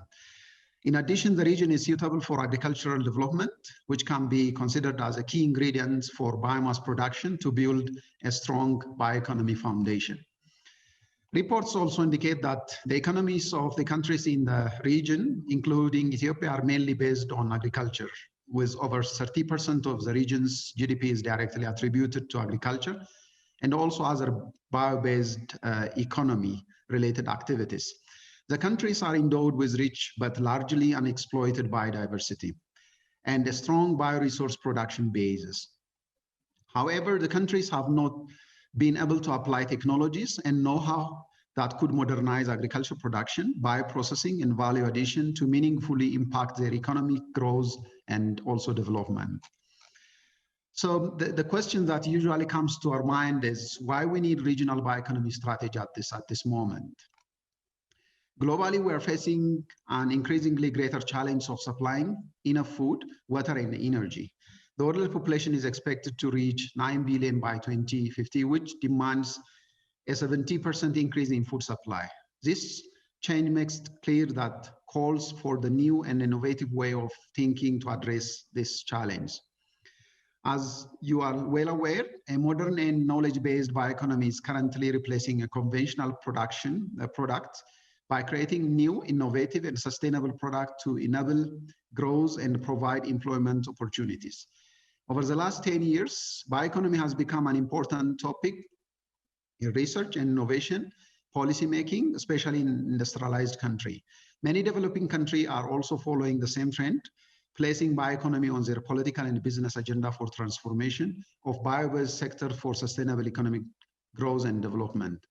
I therefore believe that it's indeed timely to develop and implement bioeconomy strategy for East Africa region and also benefit from sustainable bioresource development. As you all agree with me, a sustainable bioeconomy coupled with other supportive strategy, for instance, digital strategy, can be the only way forward for our future economic growth and development in order to establish a sustainable bio-based economy. Research, knowledge, and innovation are essential for unlocking the productive potential of our biological resources. Moreover, a more effective and environmentally friendly, resource-efficient agro-processing sector will be a central component in improving agricultural productivity, creating new jobs, and raising profitability for farmers and agribusiness in our region. I would also like to emphasize that if we want bioeconomy, science must be given high priority. Accordingly, there is a need to increase for public funding for bioeconomy research and innovation. We also need a wide range of cooperation, partnership at all levels to achieve bioeconomy. We have to pull together new knowledge, experience, and also encourage more PPP partnership or public-private partnership.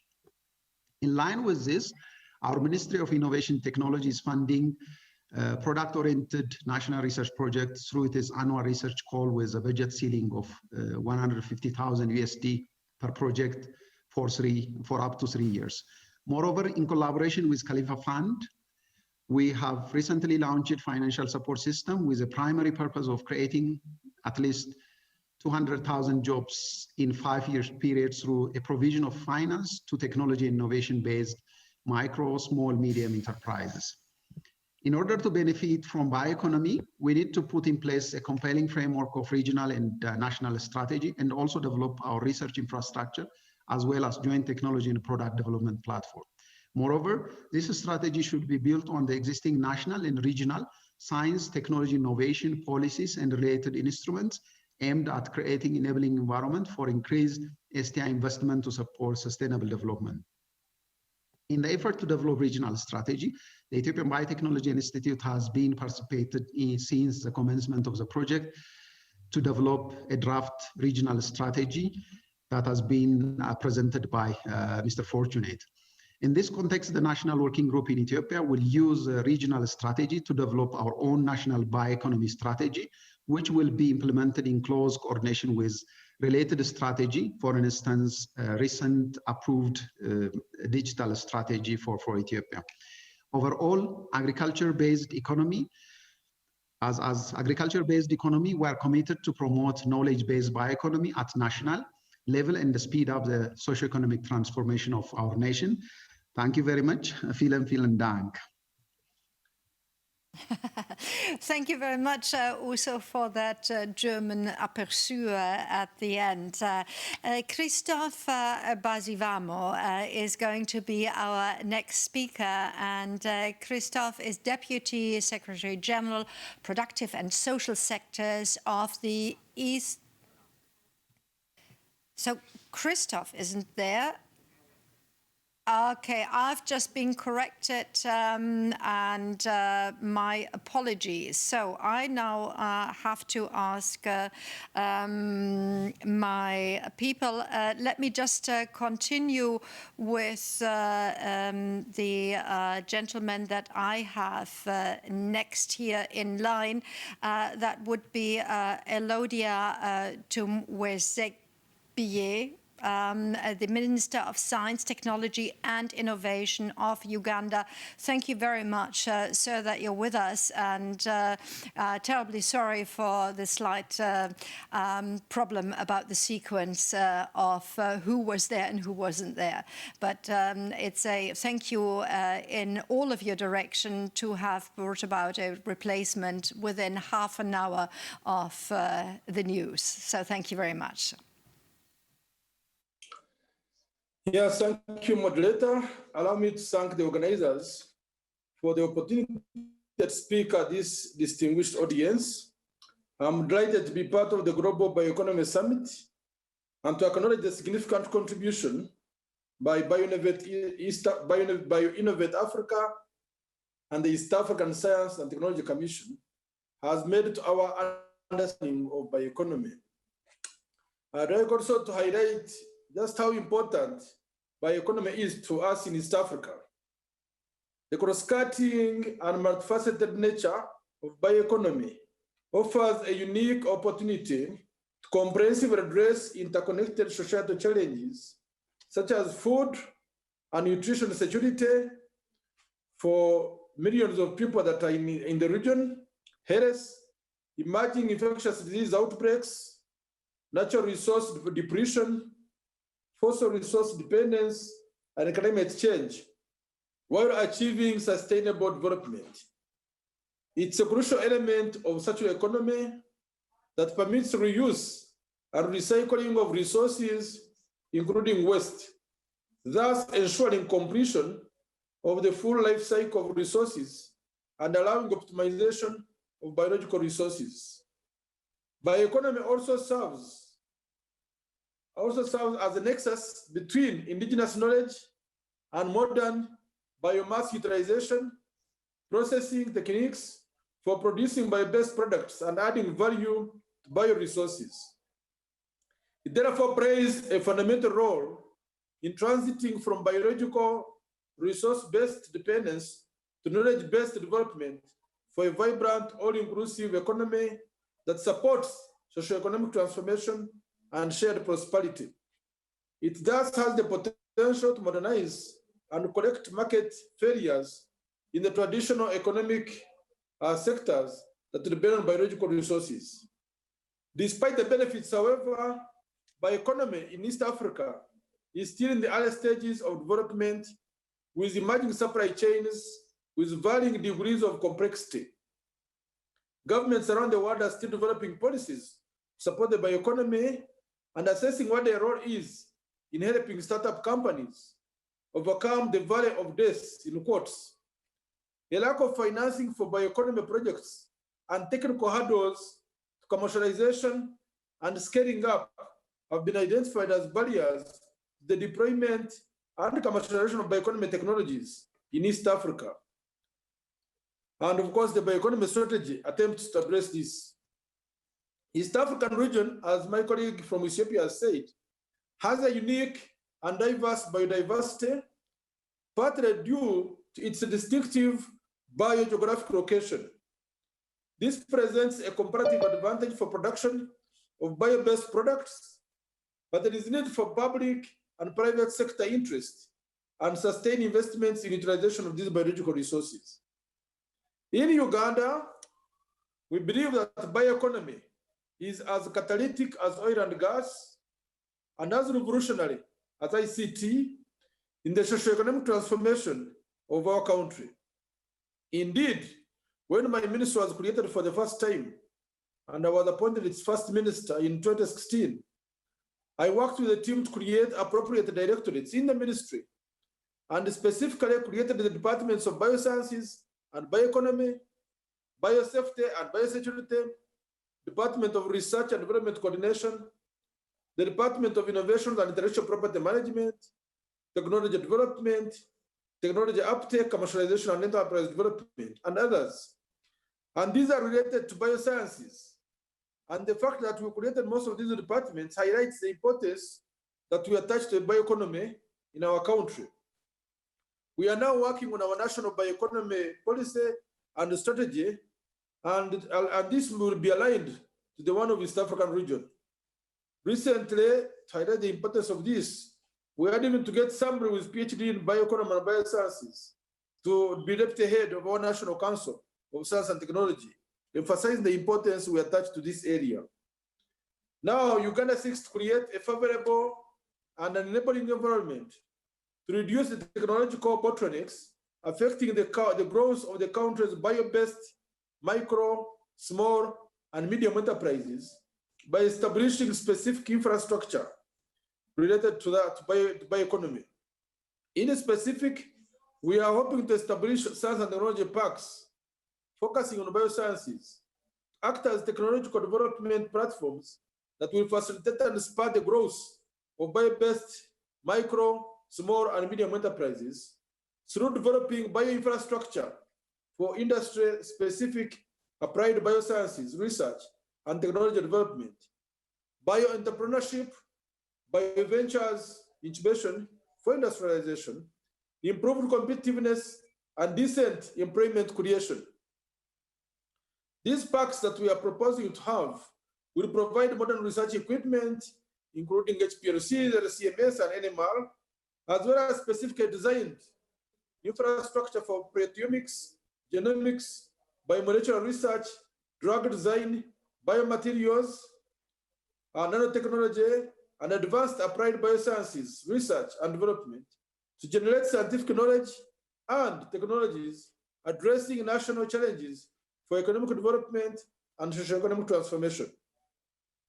Also, these parks will serve as biosciences technology platforms, conducting strategic applied research and bio-based technology and enterprise development, mainly focusing on some of the areas such as commercial insects, including cell culture and apiary, development of high value and innovative food products, and processing aids such as food additives, enzymes, bionutraceuticals, livestock and fish feeds, biomass-based renewable energy, biofertilizers and biopesticides, biomaterials, biofibers and biotextiles, biopharmaceuticals and biocosmetics, biocatalysts and enzymes, flavors and fragrances, micro-production for industrial and environmental applications, biodegradable packaging, and circular economy, including bio-waste valorization. I wish to use this opportunity, in conclusion, to invite scientists, innovators, bio-based companies, investors, and financiers to come and work with my ministry in Uganda to realize this dream of parks focusing on biosciences. I finally want to thank Istaco and Bioinnovate Africa for organizing this important event, and I look for the outcomes of our deliberations and wish you all a successful session. I thank you. Thank you very much for that statement. And please stay on the line, because one of the questions that we got in might actually be directed at you, Minister. But I would just like to say that we already have on the line Dr. Ekuro, Dr. Julius Ekuro, as the head of BioInnovate Africa. So just wanting to acknowledge that you're there. In principle, you had decided that you wanted to do the wrap-up. But Minister, The one question that has already come in is the question about South-South cooperation and the intensity and collaboration and the results that can be fostered by closer cooperation. And that question was not directed at Dr. Julius, but at our Minister of Science, Technology and Innovation of Uganda, Dr. Elodia. But, Dr. Elodia? Yeah, I'm saying even Julius can answer it, but South-South cooperation is very crucial for the development of our bioeconomy strategy and implementation of the work plans. And specifically, I know there has been cooperation between like Asian countries and Ugandan countries. But I think it's more important also to note that the North-South collaboration and cooperation is very, very vital, particularly to enable transfer of technology. And because I know the North is more advanced in this area of bioeconomy. So it's true, we have to have a lot of South-South cooperation, but this does not necessarily mean that we shouldn't have North-South cooperation, at least for technological transfer and development. Thank you. Thank you, sir. And now I'll introduce Dr. Julius Ekuru. Properly, he is steering group member of and the head of BioInnovate Africa at the International Center of Insect Physiology and Ecology, ICP. And in theory, sir, you're supposed to do a wrap-up, but before you actually do that wrap-up, I would say that one of the questions that we have come in, and that's very targeted, is the question of big opportunities and challenges that the new East African regional bioeconomy strategy has brought to light. So maybe in your wrap-up, you would like to mention that or give us an answer on that issue. Sir, the microphone is yours. Thank you, moderator. First of all, I would like to thank most sincerely our panelists for highlighting the importance of sustainable bioeconomy in Eastern Africa. And I think also related to the question that has been asked, we truly believe that Eastern Africa has a competitive advantage in developing a sustainable bioeconomy. And this is likely based on value addition and clean agro-processing, as has been already mentioned by our panelists.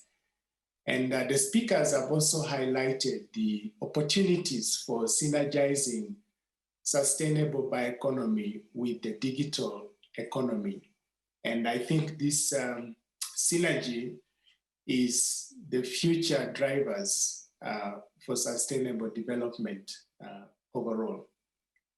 So we do see the Eastern Africa Regional Bioeconomy Strategy giving us a shared vision and framework for investing in bioscience research and development, and also of building a vibrant, sustainable bioeconomy in the region, which is underpinned very much by innovation.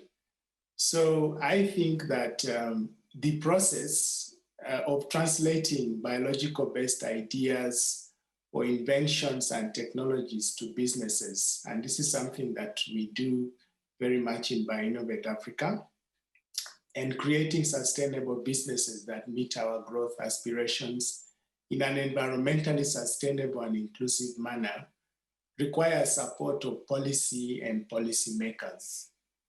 And improving the quality of our products or building sustainable businesses and industries is best achieved through collaboration between academia, industry, and government. And therefore, the policy and political leadership that our honorable ministers have demonstrated through what they have already told us is absolutely critical to this innovation process. And it is the model of collaboration for innovation and growth that we would like to follow. So some of the opportunities really, and also as the minister has mentioned, Honorable Minister from Uganda, is opportunity for mutual partnerships between industry and also academia. And these opportunities already exist right here in Eastern Africa. And I think putting in place the Eastern Africa Regional Bioeconomy Strategy provides a wonderful framework for achieving that. So that is one area. And then, of course, we have now opportunities also for investment and assisting particularly rural and urban communities to fit very well into the bio-based value chains that will be developed through our investment in a sustainable bioeconomy. So these are some of the things that we see. And of course, I think also related to the question that the Honorable Minister answered is the South-South cooperation. So we do look at this strategy also providing that opportunity. And we here at BioInnovate Africa have already started some discussion with Latin America to see what cooperation we can develop in this area of sustainable bioeconomy, because we do have so many things that we share in common. And also, as the minister said, this does not exclude the North-South collaboration, particularly in the area of technology transfer and also capacity building. So I would like to end there, and maybe if we have some more time, take more questions. But again, just to express my sincere thanks to the panelists and especially the Honorable Minister for the leadership they're providing in the region to develop a sustainable bioeconomy. Thank you so much. Actually, we just landed on the spot, as we would say in television English. It is a 0-0 sum. You have, in 30 minutes, all highlighted the new strategy, and we're very, very happy to have had you on board here as our partners at the Global Bioeconomy Summit 2020 in Berlin. So greetings to all the countries from which you have actually been able to dial in and to contribute. So we wish you a great success with the strategy and with the regional cooperation that you've started, and I'm quite sure it's going to bring a lot of success in the next couple of years. So thank you very much, ladies and gentlemen. And with that, I would just like to say we have a couple of minutes of some info spots, of some edu pods for you. And after that, we're going to go to another partner region of the GBS 2020.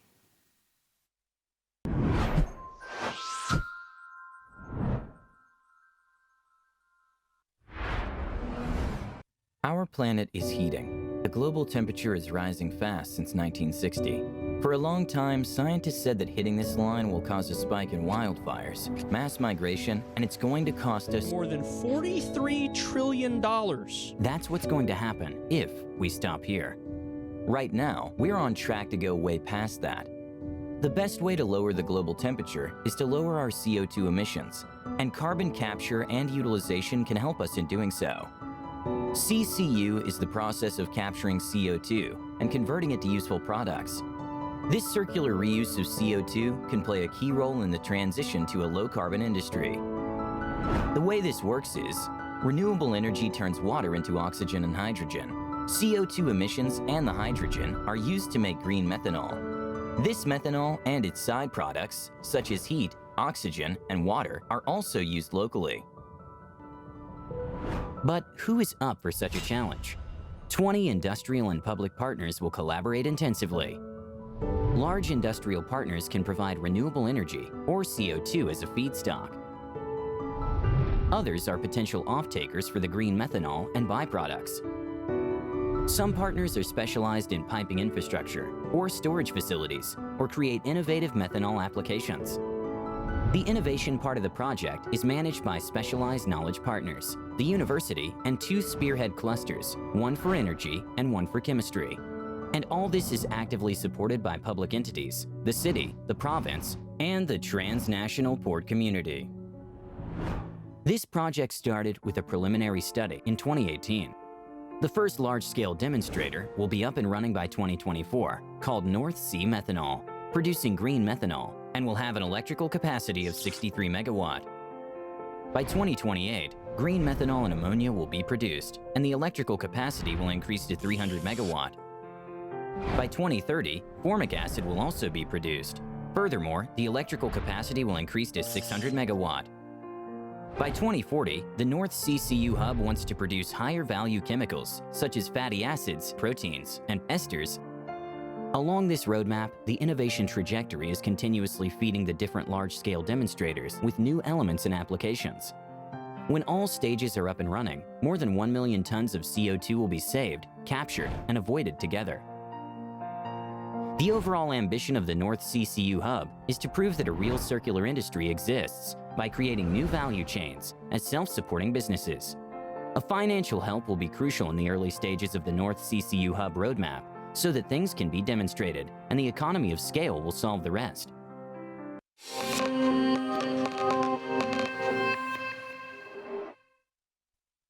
SmartBreed is a Swiss agritech startup, and our goal is to make insect breeding industrially available and economically attractive by offering insect breeders a local and complete breeding solution for grasshoppers. We are a team of 3 brothers with very diverse backgrounds. I studied economics at the HSG and worked in investment banking, and have over 4-year experience in strategy consulting for technology companies. Adrian holds a master's degree in nanotechnology from the University of Basel, as well as Harvard, and is currently working on his PhD in bioengineering at the ETH. Patrick finished his bachelor in law at the HSG, and together we are fully committed to insect breeding technologies. For the last 3 years, we developed different prototypes for automated breeding boxes for grasshoppers, and finally manufacture our current product together with inputs from leading grasshopper breeders. Our automated breeding box enables you to breed grasshoppers at very low cost with minimum effort. Our box is hygienic and food safe. It can automatically clean itself. Additionally, we created a dry food, so all you need to do is fill up the water and food tray every 2 weeks. The box automatically guides the feed into the box where it is also watered. We measure all relevant breeding conditions to guarantee the best breeding climate for our grasshoppers. Through the automation and sensor monitoring, we can offer highly efficient breeding at very low cost. We work together with different universities and research centers to further optimize grasshopper breeding, and an important project to highlight is our grasshopper feed. We're developing a grasshopper feed with agricultural waste, which cannot be used for other animals in order to keep the CO2 footprint at a very low level. We enable zoos, the food, and the feed industry, converting local agricultural waste by grasshoppers into high-quality protein and fertilizer. We currently have our boxes running at the zoo and the farm, and are setting up a project with a food producer. At the moment, we encourage and enable companies in Germany, Austria, and Switzerland to breed grasshoppers at very low costs with minimum effort. If you are interested, please get in touch with us. We're very much looking forward to hear from you. Thanks.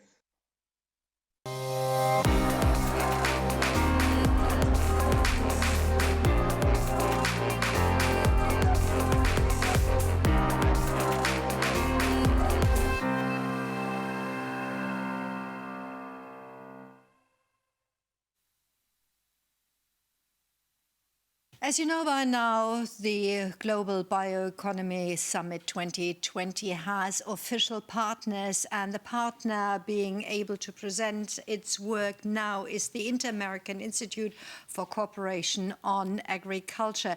It is specialized for agriculture of the Inter-American system that supports the efforts of member states to achieve agricultural development and rural well-being. It actually has 34 member states addressing the needs of new thinking in agriculture most of the time, and thereby enhancing agricultural production. Without a doubt, IICA's most valuable asset is the close relationship it maintains with the beneficiaries of its work, and that's going to be demonstrated now in the next half an hour.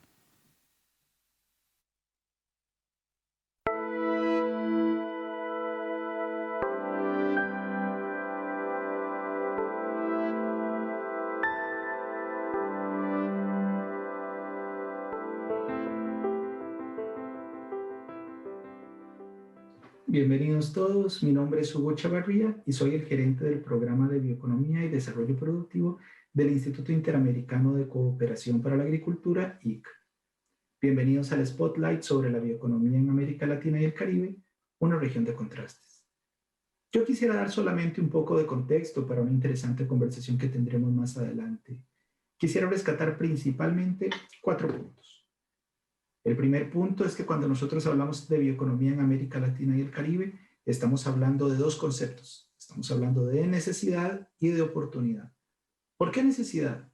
Bueno, necesidad porque tendremos una población sustancialmente más grande, más adinerada y más urbana, y eso hará que esa población tenga mayores necesidades de alimentación y también que cambien sus preferencias y sus hábitos de consumo. Y esa mayor producción de alimentos, de energía, de fibra, deberá ser realizada en un escenario sustancialmente más complicado, en un escenario más impactado por el cambio climático, en un escenario con mayor competencia y degradación de los recursos naturales. Pero también hablamos de oportunidad. ¿Por qué de oportunidad? Bueno, porque América Latina es la región con mayor riqueza biológica de todo el mundo. Nosotros tenemos en esta región a 8 de los 15 países más megadiversos de todo el mundo. Una oportunidad porque existe una nueva frontera de tecnología, de ciencia y de conocimiento que nos permite aprovechar sustancialmente diferente, que nos permite aprovechar de manera más eficiente y más sostenible los recursos y los principios biológicos para producir bienes y servicios para toda la economía. Y también una oportunidad porque tenemos mercados de bioproductos que están presentando grandes crecimientos. Mercados de bioproductos que multiplican las tasas de crecimiento de la agricultura primaria en 3, 4, 5 y hasta 6 veces. El segundo punto que quería comentarles es que cuando nosotros hablamos de bioeconomía en América Latina y el Caribe, no hablamos solamente de potencialidades, no, también hablamos de realidades. América Latina tiene una larga historia en temas de la bioeconomía, en negocios de la bioeconomía. Aunque en aquellos momentos no se le llamara así, América Latina y el Caribe fue pionera y hoy es líder en algunos negocios de la bioeconomía.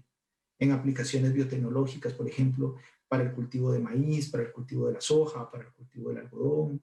En temas de bioenergías, por ejemplo, bueno, Brasil en etanol es el segundo productor mundial, el primer exportador mundial, ha sustituido más de una tercera parte de su gasolina por etanol de caña de azúcar.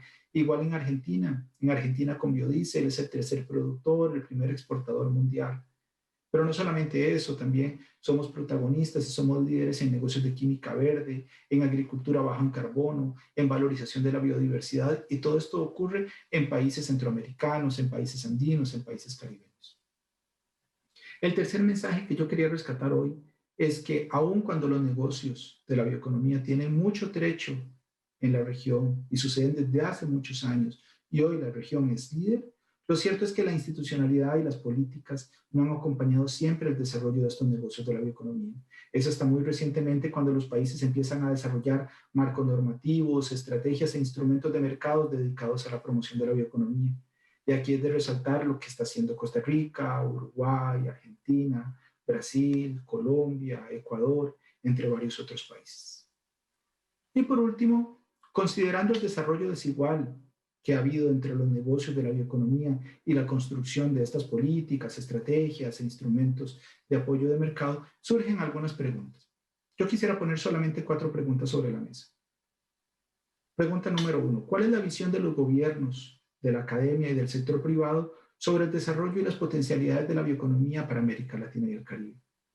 Segundo, ¿cuáles son los principales cuellos de botella que impiden que una región tan rica en biodiversidad como América Latina y el Caribe capitalice todas las bondades de la bioeconomía? Tercero, ¿qué más pueden hacer cada uno de estos sectores, el gobierno, el sector privado y la academia, para potenciar la bioeconomía en la región? Y por último, ¿cómo avanzar más allá de estrategias individuales? ¿Cómo avanzar en estrategias colectivas e integradas que capitalicen todo lo ya existente y que permitan avanzar conjuntamente en lo que tenemos pendiente? Bueno, esta es la conversación que tendremos hoy. Bienvenidos todos al Spotlight sobre la bioeconomía en América Latina y el Caribe, una región de contrastes.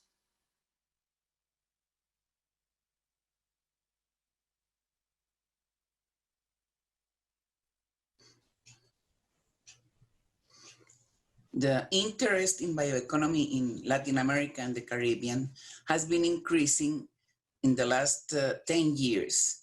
We have several countries that have specific strategies and policies for bioeconomy development. We can include like Brazil, Argentina, Uruguay, Costa Rica, Ecuador, and many other countries. We have specific characteristics, and for example, in Colombia, where we have a natural capital and immense biodiversity, which are our most exceptional asset, and bioeconomy is the way to guarantee their sustainability. Then we need to improve knowledge, conservation, and proper use of these natural resources.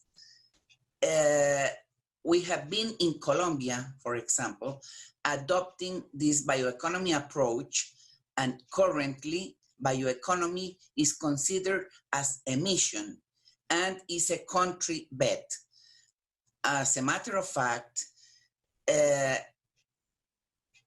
during the next days or weeks, I don't know, the bioeconomy strategy will be launched by the Colombian government, which has been in consulting and meetings with all the stakeholders involved.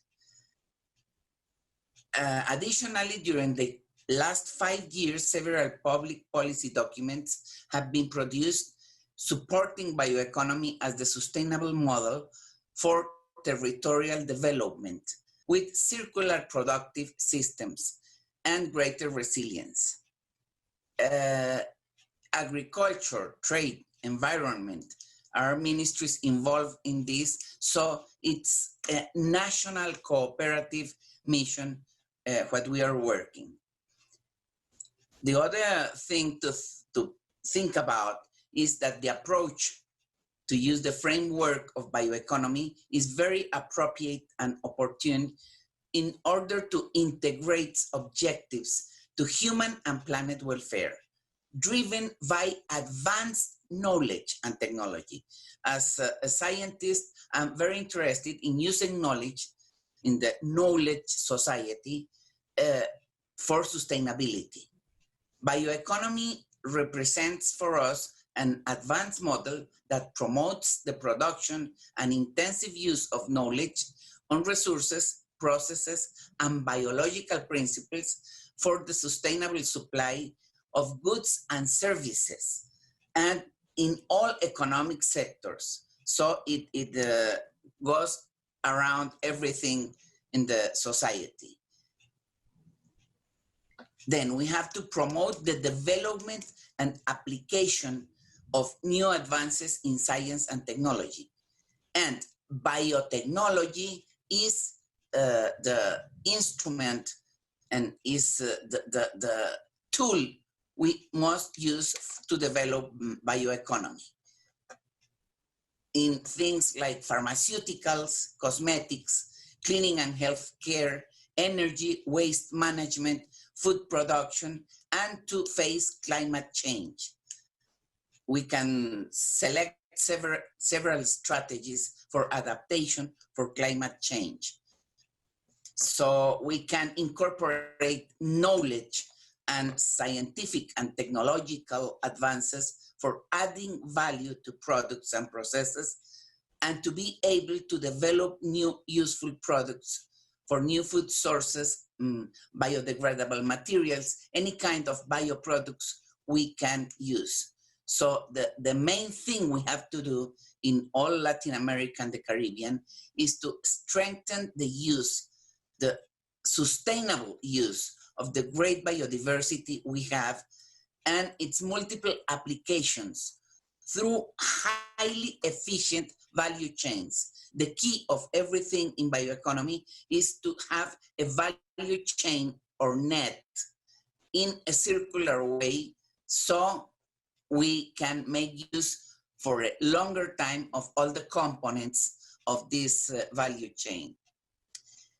And this will have and will mean social, economic, and environmental benefits for sustainability.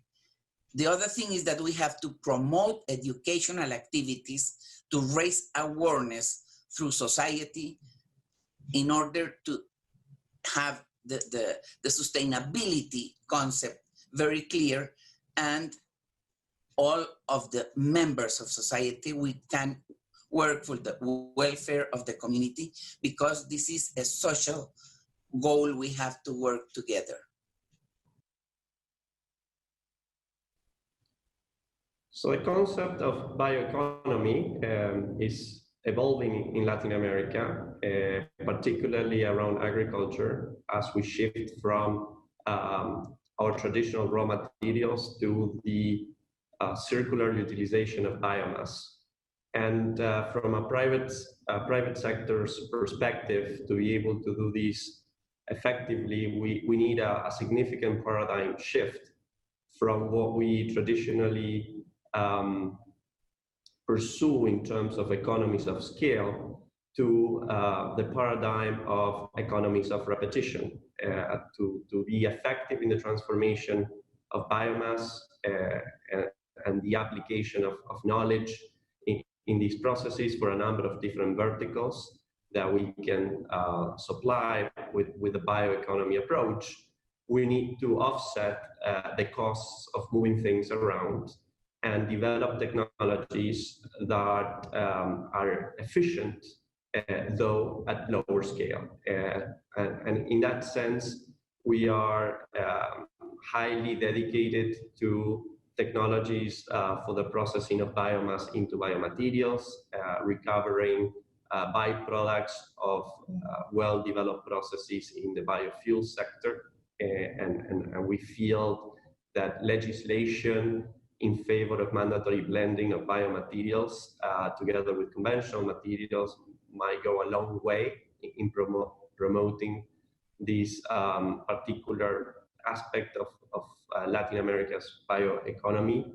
We feel that this has to be done also with a new paradigm, in the sense of not so much thinking in terms of value chains, but rather thinking more around ecosystems and how we can interact not up and down where we participate from a business perspective, but also with the academic institutions that generate knowledge, with the local communities in which these developments are located, and in that process create social capital.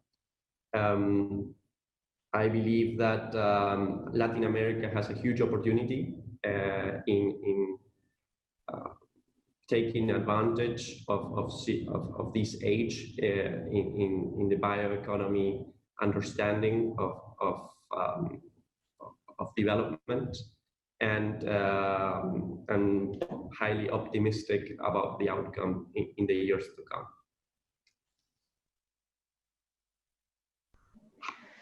Bioeconomy could play a crucial role in the post-COVID recovery in the Latin American and the Caribbean region. Our countries should embrace bioeconomy as a paradigm for sustainable productive transformation towards green recovery from the COVID-19 crisis. Our region has a long history of producing bio-based products, in particular food and fiber, But in order to excel in bioeconomy development, we need to improve coordination among stakeholders in such a way that we optimize our capacities and resources while ensuring this does not compromise Earth's ecological limits. We need to improve the sustainability of bio-based traditional activities and also promote new technologies that enable us to obtain value from the so-called waste and from biological processes. This is aligned with growing international demands for greener production and allows us to improve our competitiveness in global markets. Today, there are less financial resources available from international cooperation and from national budgets, given that organizations and governments had to redirect funds to cover emergency measures for COVID-19 pandemic. This is an opportunity to prioritize those sectors that use and transform the available biological resources in a sustainable way, and those fields of knowledge that have big development potential.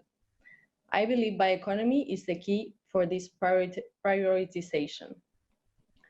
Also, I see bioeconomy is an opportunity that offers comprehensive solutions to address several of the challenges posed by agricultural intensification, such as soil erosion, water contamination, and air pollution, because it promotes the sustainable use of natural resources and the conservation and regeneration of ecosystem services. Lastly, I would like to say that the COVID-19 pandemic highlighted two key challenges for every country, that there are also key challenges for bioeconomy development. One is the importance of science-based policymaking, and the second one is the importance of cooperation among different actors. Well, thank you very much, Carolina, Federico, Elizabeth, for such precise presentations.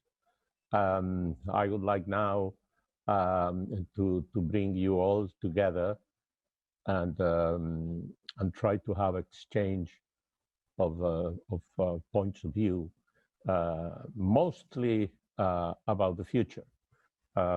You all have underlined two issues which I think are very important. One, that bioeconomy is underway in Latin America, and it has been consolidating as a vision for sustainable development all the way down to the specific production experiences. And at the same time that it could have a crucial role in the recovery from the present pandemics and to put the economies of the region back on track. In that sense, I would like to place for you a couple of questions, which I think could sum up in a nice way our panel today. As I was saying, I think that all your presentations are convergent into a few important ideas regarding the future and highlighting the future of the bioeconomy. However, as we look into the more or less immediate future, we have to recognize that resources are going to be scarce. If anything, these last 8-10 months are going to leave with us a significant fiscal crisis, and that means restriction of resources for all kinds of activities, both at the private level and at the public level for academic work. So I would like to ask you, each of you, from your perspective, how do you see we should prioritize in this context? What areas would you think that we should bet,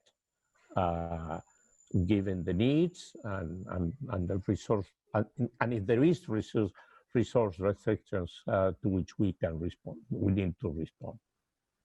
I don't know who starts. Elizabeth? Okay, thank you. I think that the current crisis we are living is a unique opportunity to really change the false dilemma that economic growth is conflicted with environmental sustainability. Currently, every contemporary economic system considers sustainability essential, and the main responsibility is to propose viable and effective alternatives under the framework of the Sustainable Development Goals. The other point is that knowledge and science and technology are the tool for all these answers.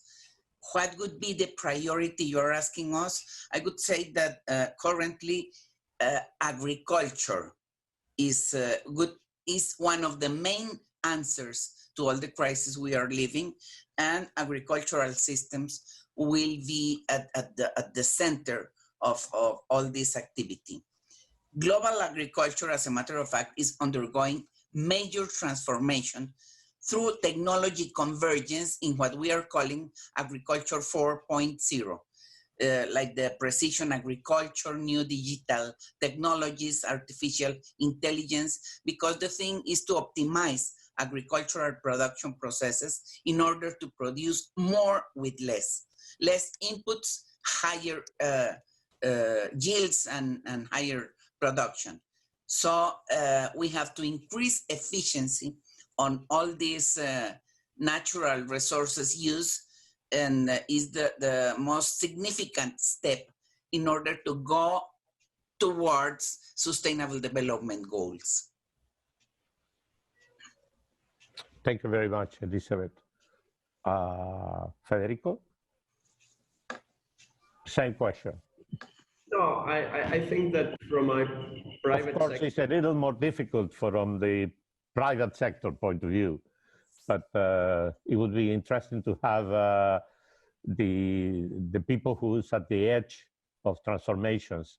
What do you think? what I think, Eduardo, is that we need to be slightly more bold or bolder, if you will, in the policies we engage with, and move away from sort of the traditional promotion strategies to things that are more permanent in nature. For instance, if bioeconomy is to be dynamized by technology transfer, we need to create regulations or a framework to promote early stage venture capitalism. I mean, that is the way to essentially effectively transfer knowledge from academia and scientific institutions into the private sector. And that is today still very infant in Latin America. Also, we do recognize that financial resources are always scarce, but regulation can go a long way. If we have mandatory blending, for instance, of bio-based asphalt into every road that gets built in Argentina, all of a sudden, part of the cellulose we transform will end up in a very important biomaterial. And if we do this with the idea of downscaling transformation processes so that we break away from these mega facility approaches, these things become more affordable and environmentally more resilient because we are decentralizing transformation processes. So I think we need to create a shared roadmap with the public sector, understand that at the end of the day, we need to break free from certain paradigms, and that money is not the bottleneck.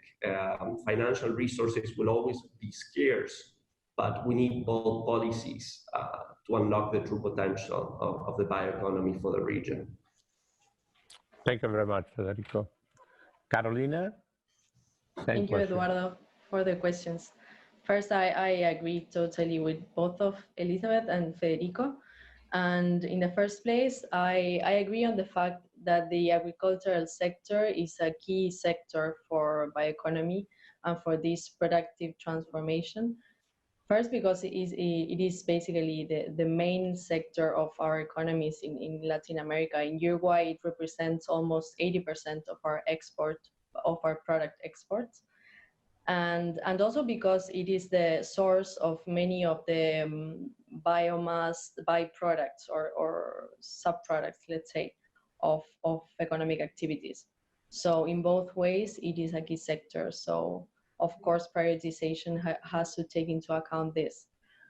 The second thing is that, as Federico was saying, technology transfer is of utmost importance. So there is a lot of technological developments, and Latin America region is really advanced in this sense, but we need to transfer those technologies and make them available for the economic sectors. So in regard to what are the key aspects concerning the role of the public sector in this bioeconomy promotion. So I think that the first aspect is to ensure the coordination between the public, private, and academic sectors. In Uruguay, in the last decades, several initiatives that have been carried out by different actors of these sectors have contributed to the promotion of bioeconomy, but without having this as an explicit objective. So the role of the public sector is to integrate all of the existing initiatives and to define complementary, dedicated policies and put this all together in a coherent way into a long-term strategy for bioeconomy development. And the second aspect that I wanted to point out, it's to design and deploy the correct incentives for research and development institutions and also for businesses that enables bioeconomy development. For example, and as Federico was saying, there are two possible instruments that I could put as an example. One is a specific fund for biotech innovations, and the other one is a public purchases program for bio-based products. I think that there are many good examples at a global level. So we should take all these examples and put it concerning our region's challenges, specific challenges. We have to adapt all these good experiences in order to excel in bioeconomy promotion. Thank you. Okay, thank you. I think, well, all these efforts related to bioeconomy must be cooperative decisions, because it is like collective efforts, collective actions, because everyone has to be involved and they must know about it and they must be convinced and working really hard for it. So we need, like, as Federico said, we need public policies, very strong public policies behind this and supporting this. The other thing is, as I said, this education and capacitation at all levels in society, because we think in Latin America, we think of bioeconomy as a tool for territorial development. So we must add value in situ at a regional level to benefit those communities. So we have to work a lot all together, and as Carolina said, we have to get together public, private, and academic sector with all the stakeholders, all society, to have this technology transference. We cannot have like one technology or one model, because each place, each condition is different. So we have to adapt the technology use to the specific conditions of every region. And for some places we can use very sophisticated technology, and for other places very, very simple technology. But the important thing is to add value in situ and to have innovations at a regional level. I think that's the most important thing we can use. And the other thing is to have all this together in value chains or nets. And that's it. Thank you. So I don't know that I have much more to add. I do believe that the synergy question is one that has to be addressed in the light of a transparent conversation with society, because many of the things we would like to do need to be debated. And I think science can provide data, and then we need to be mindful that not everything is rational. There are things that are emotional in nature that we also need to address. Yeah. And that can only be done if there is an honest dialogue, and someone has to call people to the table for that to happen. Now, it is very easy for us to stay where we are, because that's kind of status quo. It is difficult to break away from where we are and initiate what I would call a positive process. Obviously, in doing so, we might have questions, we might have concerns, but that is where we need to, in a way, call our collective talents and see how we fix things as we move forward, well, but with a sort of a very decisive or a very true conviction that we need to move forward. Otherwise, we'll stay where we are, and that to me would be sort of a shame, you know? So regarding the synergies, I think that the key is to ensure the participation of these three sectors, the public, private, and academic sectors, in the governance of bioeconomy at the national level. So in the case of Uruguay, we developed a sustainable bioeconomy strategy proposal in an interinstitutional working group led by the Ministry of Agriculture, but also integrated by many other ministries. So today we are designing the formal governance mechanism for bioeconomy. And we are proposing the creation of a high-level national bioeconomy committee and a technical coordination group. But moreover, we are proposing the creation of a bioeconomy advisory commission integrated by key actors from the academic and the private sectors. And this is key to ensure their active participation, the academic and private sector participation in the process of formulating the action plans for implementing the bioeconomy strategy. So to put in reality, all our access, our strategic access, it is key for the involvement of these two other sectors. So we need to strengthen cooperation between different actors, and the key is to define good governance mechanism for bioeconomy development.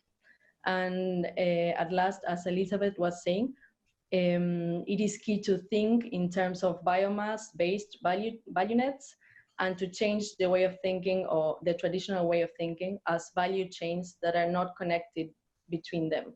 So the biomass that is produced by one value chain could be valorized or put in value in another value chain. So bioeconomy makes us think in a different way in many aspects, and I think that this is one very important aspect, to think in terms of biomass-based value nets. Thank you. Well, thank you. Thank you very much, Carolina, Elizabeth, Federico. I think that we have had a very fruitful conversation, and I think that we have highlighted the strength, both the strength and the future of bioeconomy in our region. Thank you very much for your participation, and well, let's get to the job ahead. Thank you very much.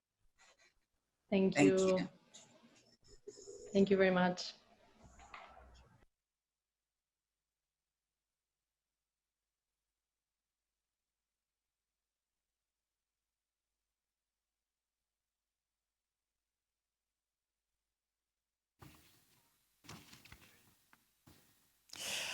Welcome back, ladies and gentlemen. It is round about 18:30 here in Germany, and that would be time for dinner, or let me speak in conjunctives. Had we had a real-life conference, i.e. if every one of you had been here in Berlin, we would probably now leave the conference room and we would wander off to have dinner or a reception somewhere in a lovely place here in Berlin. Of course, you know that is not possible. However, we have decided that we're going to give you a 3-part evening reception, and of course, we're going to start off with fantastic food. So, ladies and gentlemen, let me just quickly take you through the menu that we have drawn up for you for the next 20 minutes. Yes, it might be speed food, but let's have a quick look at what the menu looks like. Okay, I thought we were going to actually see the menu, but in that case, let me just sort of explain to you what's happening. We're going to have a completely, oh, there it is, a completely bio-based, innovative culinary delight. The thing about it is you have to actually use a little bit your imagination, and you have to think about what is going on in this world. And normally there are 2 sources of bad conscience associated with good food, especially evening food. First of all, you might put weight on, and the second one would be you have potentially a bad global footprint, or you add to it. Now, this time we can promise you, if you follow us in the next 20 minutes and we take you from starter to main course, to drinks, to dessert, you will neither take calories inside unless you actually have dinner somewhere around you, and you can sit in front of your laptop or whatever screen you might have and enjoy your dinner. Or as we've just seen the partners in South America, that would be sort of early afternoon. They'd probably be having coffee. No, we are going to go through different aspects. And the one aspect we're going to do is, of course, we're going to have a starter. And whilst you are watching the starter, we would like you to share your experience watching the starter, or maybe cooking along, in that you actually use the hashtag GBS 2020, or even the hashtag bioeconomy menu, and you share with us what you're eating whilst we show you what one could eat. Now, the one thing we can promise you, it's innovative, it's special, and it's definitely done by young people and by startups. So, maybe you remember this afternoon we had our keynote speaker, Jeffrey Sachs, saying that we definitely, as one of the 4 important points that we need to take care of, is we need to concentrate on healthy diets. Now, we are going to do exactly that with our first course, which of course is a starter. It's a salad, an African millet salad, and it is served by a startup called Yolele here in Berlin. Bon app. At Yolele, we're happy to serve fonio salad at GBS 2020. Hi everyone, my name is Pierre Thiam. I'm the chef, cookbook author, and the co-founder of Yolele. Yolele is an African food company that works with smallholder farmers in West Africa. We identify crops that are underutilized, and we open markets for those crops with the goal to bring economic prosperity to the regions where those crops are grown. That region called the Sahel is south of the Sahara. It's a very dry and arid area and among the poorest region of the world. So we identify crops like fonio, which is our first product. Fonio is an ancient grain from the millet family that's drought resistant, gluten-free, very, very nutritious, And it has an amazing way of like restoring the soil. It grows in poor soil, but it restores the soil because it has deep roots that just store the carbon dioxide. So what we're doing with Fonio is we started in 2017, bringing it to the market here in the US. And today we are proud to say that our Fonio is distributed all across the United States in over 1,000 supermarkets. And it's doing great. We have added Fonio pilafs to our line of products. We are about to launch Fonio chips, and we intend to keep introducing such crops like Fonio similar crops to the American market and to the global market. And that the goal for that, again, I remind, is to bring economic prosperity, but also to save biodiversity and to diversify our diet, our global diet. So the first course today is, of course, a fonio salad, an African fonio salad with fresh mangoes and tomatoes and cucumber, lots of herbs, mint and parsley. It's a warm salad that's really perfect for the weather. But before you dig in, we're going to travel back to West Africa with this short video to show you one of the cooperatives we're working with and show you the kind of impact we can be having by promoting crops like fonio. Enjoy and bon appetit. Fonio is a gluten-free, low glycemic, and high in amino acids ancient grain that's grown by small family farmers in West Africa. It has a delicate texture and features in many iconic African dishes. It can be a wonderful grain alternative in any of your favorite recipes. The challenge with fonio is the processing. It has tiny seeds, each covered in an inedible husk, so it's really hard to turn the crop into food. It takes about 1 hour of manual labor to barely process 1 kilo of fonio. But farmers keep on growing fonio generation after generation. Why? Because it's reliable even in the face of drought. West African farmers know that no matter what happens with the weather in any given year, even when other crops fail, the fonio harvest will come in, and it will come in early. Because fonio matures more quickly than other crops, fonio prevents starvation. It's ready to eat when the last year's harvest has been depleted. As a chef, I see an ingredient like fonio and I see opportunity. Opportunity to share my heritage with a global audience, and opportunity to help farmers like my grandparents earn a living from the sustainable small-scale agricultural practices that supports 80% of the sub-Saharan African people. Fonio is mainly considered a women's crop because its principal function on a farm is to provide sustenance for the family. These are some of the hardest working women in the world, but they are severely opportunity deprived. Turning fonio into a commercial crop provides a chance for these women to earn good money, which they can put to good use in their communities. Hey, welcome back. Welcome back. I hope you enjoyed your salad, your virtual salad, and this short video that showed you the importance of this work. But we need to go even further with Yolele. Our next step is to work with the farmers at the supply side and to assist them in the processing. Fonio is a grain that's easy to turn into food. It's easy to grow, but it's difficult to turn into food. That's the challenge, it's so easy to grow. You just throw the seeds at the first rain and wait 2 months and the fonio harvest is ready. That's why it's nicknamed the lazy farmer's crop. But turning fonio into food is a tedious process. Fonio is a tiny grain that looks like sand, and there's a skin that's inedible. That skin needs to be removed before fonio is transformed into food. So to remove that food, traditionally it was done manually. Eventually there's a mechanism done right now, half manual, half mechanical, but it still takes lots of time and work to get fonio foods. 1 ton of fonio takes a whole day to process the grains. We need to get to a mill that will process fonio at 3 tons per hour. 3 tons of fonio per hour will change everything and will turn fonio into a world-class crop.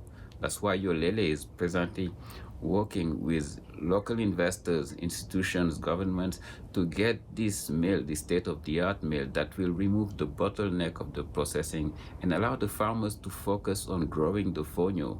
They have lots of land, the land will grow fonio, which will slow down desertification, and the mill will process it in a way that's more efficient without the waste. The current waste actually of fonio is 40% during the processing. That mill will remove that waste, so the production will even be almost double just by having an efficient mill.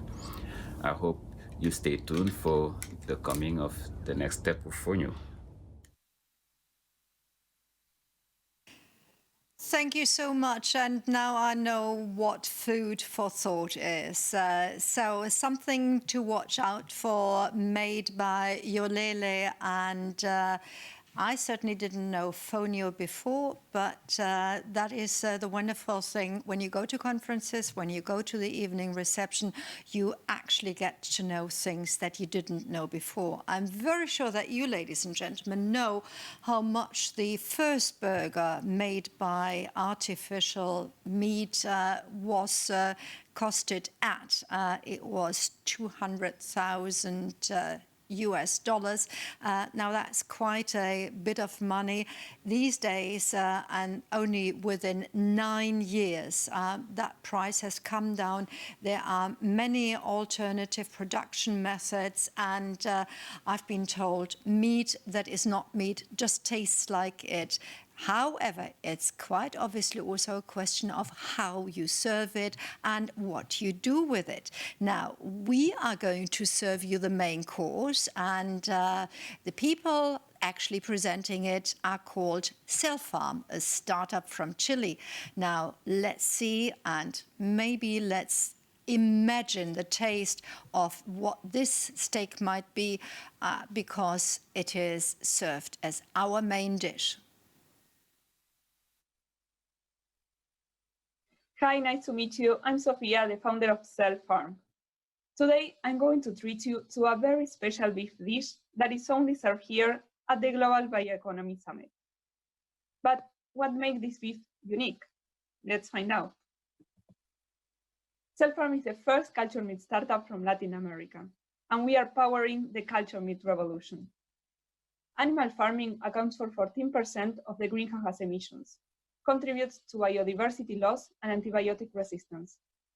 However, the global trends show that meat demand is forecast to increase. So at Cellfarm, we decided to take action.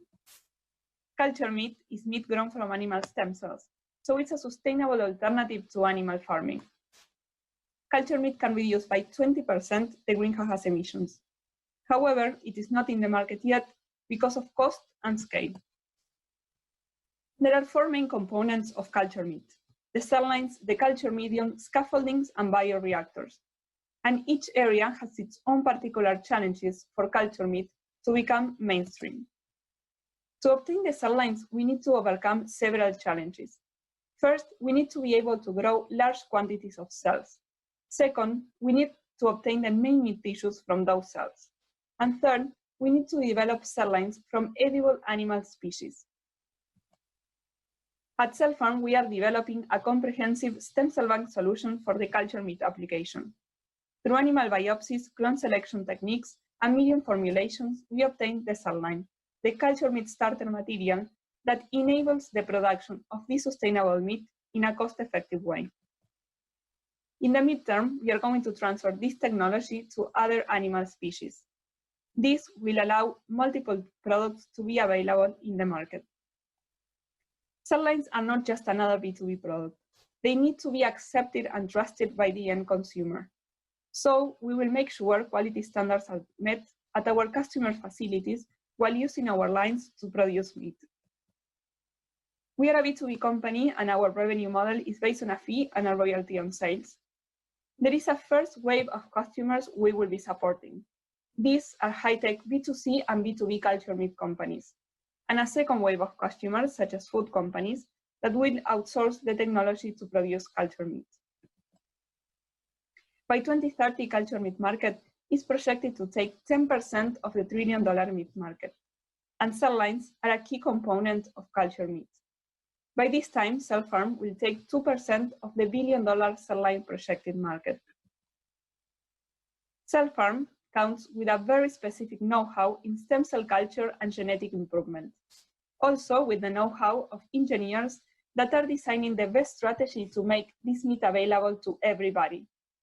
A biotech farm from Buenos Aires and a VC from Australia are actively supporting us. We are pleased to have on board several strategic partners around the world. As a team, we have the right expertise not only to overcome the technical challenges of the cell lines, but also to translate technical innovation into business innovation. We will base our decisions on a systemic approach. Since our beginnings, we have taken to the next level our commitment to act as enablers of this technology. We want to empower innovators by offering our lines at cost to universities and NPOs. Our goal is that our products are as widely used as possible to accelerate the progress in the field. To become available in the market, culture meat needs of a legal framework, of innovators, of companies and investors that support the development of this alternative protein. We are all key to make this happen. We all need to take action against climate change.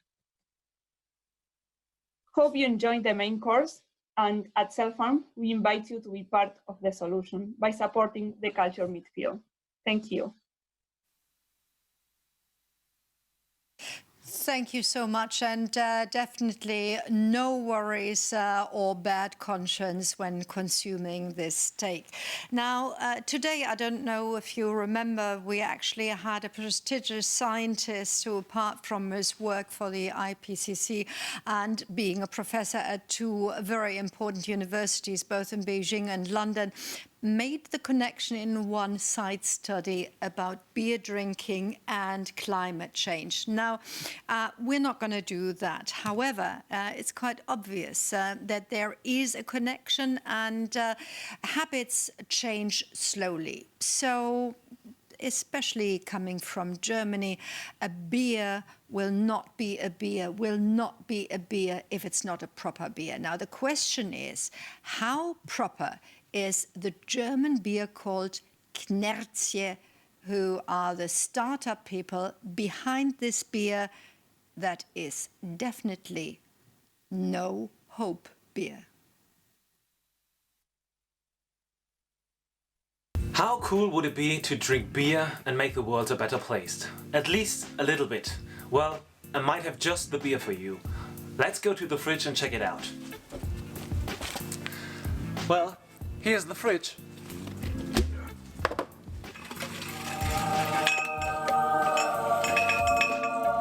Have you seen a more sustainable fridge? I haven't. And guess what? I'm quite sure you haven't seen a more sustainable beer than that one. That beer is called Knertje, and my name is Daniel, and I'm the founder and CEO of Knertje. But let's go right to the beginning, and I tell you what Knertje really means. Knertje is not only the name of my beer and thus my company. Knertje is also the word we use in Germany in order to describe the end piece of a loaf of bread. This here is called Knertje in Germany. But let me be more specific, because in Germany we have over 200 dialect words for the end piece of a loaf of bread, depending on which region you're in Germany. Let me use a map in order to show you what I really mean here. This here is a map, and on that map you see every word, every dialect word we use in Germany in order to describe this end piece of a loaf of bread. So depending on which region you're in, you might as well say Ranftel or Knust or Kanten. Because in Germany we love bread, and thus we love naming our bread in different terms. But for me, Knertje is not only the name of my beer and thus my company. For me, the Knertje also illustrates the food we waste in Germany. In Germany alone, we waste around 80 million tons of food every year, and the majority of that, around 11 million tons of food, is still perfectly edible. That leads to the fact that in Germany alone, every second 313 kilograms of food are wasted. If we look at the total numbers, from 4.5 million tons of baked goods, 1.7 million tons end up in the bin. As a consequence of that, I ask myself, what can I do about it? How can I reduce the food that we waste? And how can I combine it with a product or a service that is sustainable but that also generates pleasure and fun? And of course, then I came up with beer. And so I use the knertje, the end piece of loaves of bread that would have ended in the bin, and use it in order to brew a very special beer. And of course, you can take that quite literally, because one piece of bread ends up in every bottle of beer that we produce. And therefore, of course, I'm quite happy to be part of the bio-based innovative culinary delight, and now I'm here to serve you knertje, probably the most sustainable beer there is in Germany. Because on the one hand, it is zero waste, since we use leftover bread, leftover organic bread in order to brew a very special beer, but it also itself is organic. Well, now you're probably wondering, how does that actually work? How can you use bread in order to brew beer? Well, I got a video here for you. Let me just show you how this exactly works. We want to change the fact that so much bread ends up in the bin completely unnecessarily. What we do now is the following. We rescue excess bread, so surplus organic bread, since we teamed up with a regional organic bakery, dry it, crush it, and then replace a quarter of the brewing salt during brewing. And that's basically it. That's all the magic there is in order to come up with the probably most sustainable beer there is in Germany.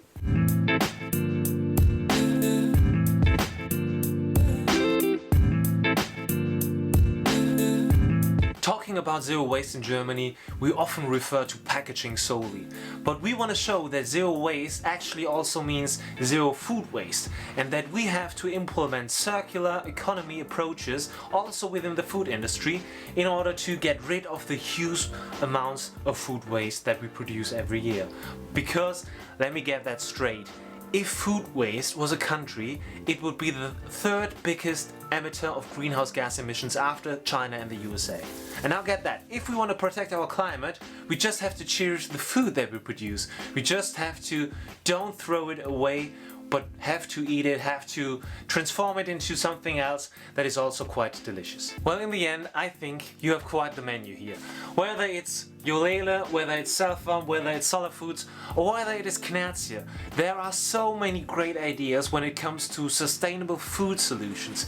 You just have to find them, and then of course you just have to try them. So with that being said, cheers to a better world and to a more sustainable food system. All the best from Frankfurt. Bye bye.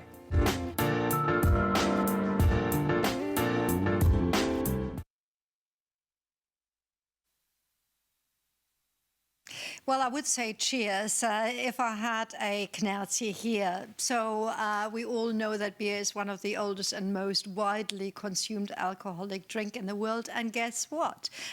Looking at all that bread, beer is also brewed from cereal grains. So I think it's a fantastic idea.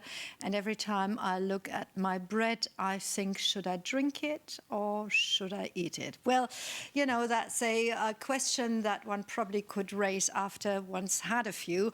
But okay, that is not the case yet. And yes, we are still at the Global Bioeconomy Summit 2020, and our menu is coming to a delicious finale.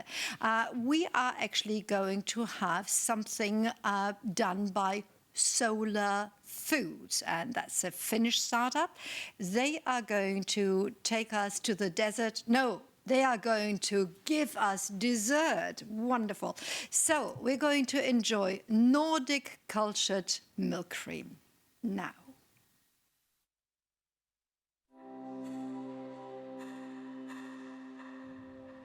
Hi, I'm Pasi, CEO of Solar Foods. The next amazing food from the future will be presented to you by our CTO, Juha-Pekka Pitkänen. You know, this might not look like much, but this here is the start of new era of food production.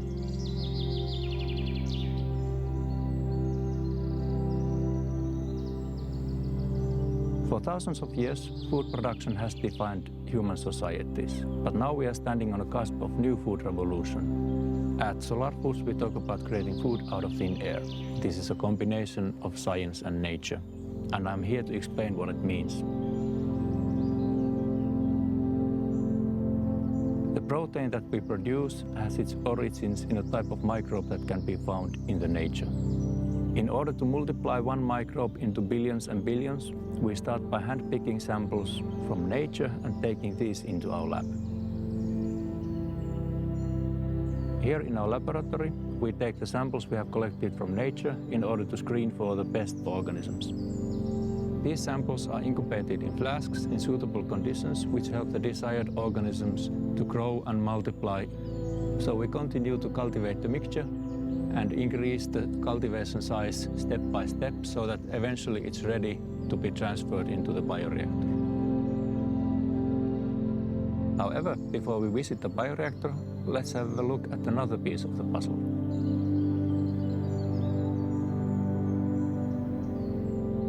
In order for the microbes to grow in the bioreactor, they will need food. This here is our air capture device. The purpose of this device is to capture CO2 and water from air. The water that is collected is then split with electricity to hydrogen and oxygen gases. The CO2, hydrogen and oxygen are then fed into our continuous bioreactor.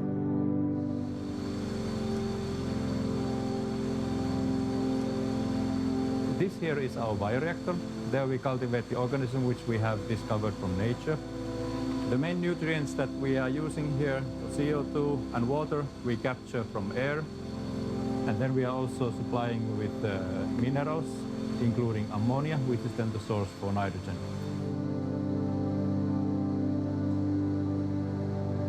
The organism that we are using does actually the heavy lifting in this process. So we are only letting it fulfill its purpose, the continuation of life. Next, we move on to something pretty exciting, the harvest. In harvesting, since the microbiomass contains a lot of water, we need to remove the excess water. And we do it by centrifugal separator here, and the resulting slurry is then ready for drying.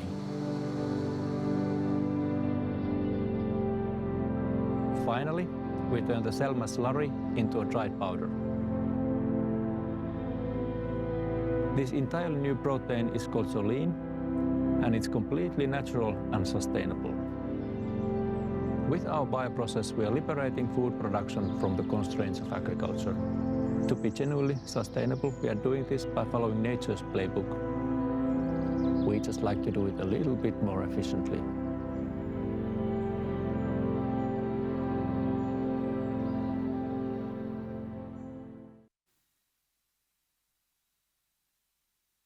Well, you all know the saying, you can have your cake and eat it. And I think in this case, with Solar Foods, we are definitely on the safe side. And ladies and gentlemen, with that, our menu comes to an end.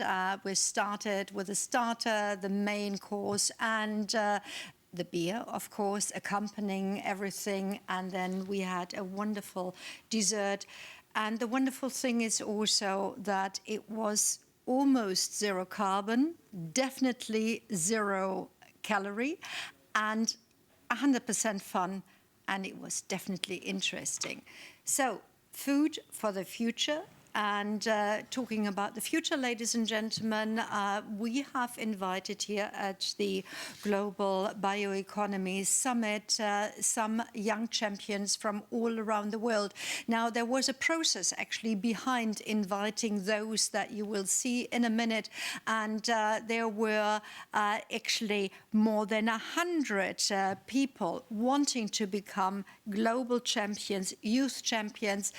They went through diverse stages, and the people that you see there are a couple that have actually made the run, and they've had their workshop this lunchtime. I'm not quite sure whether you actually had some of that food that we had just offered you virtually, but they definitely are going to run the next 20 minutes for you, and I'm very sure we're going to get some very new insights. So please take it away. I'm told that it's going to be Jana to take the virtual microphone as a first person. And I just wish you a great ride and enjoy.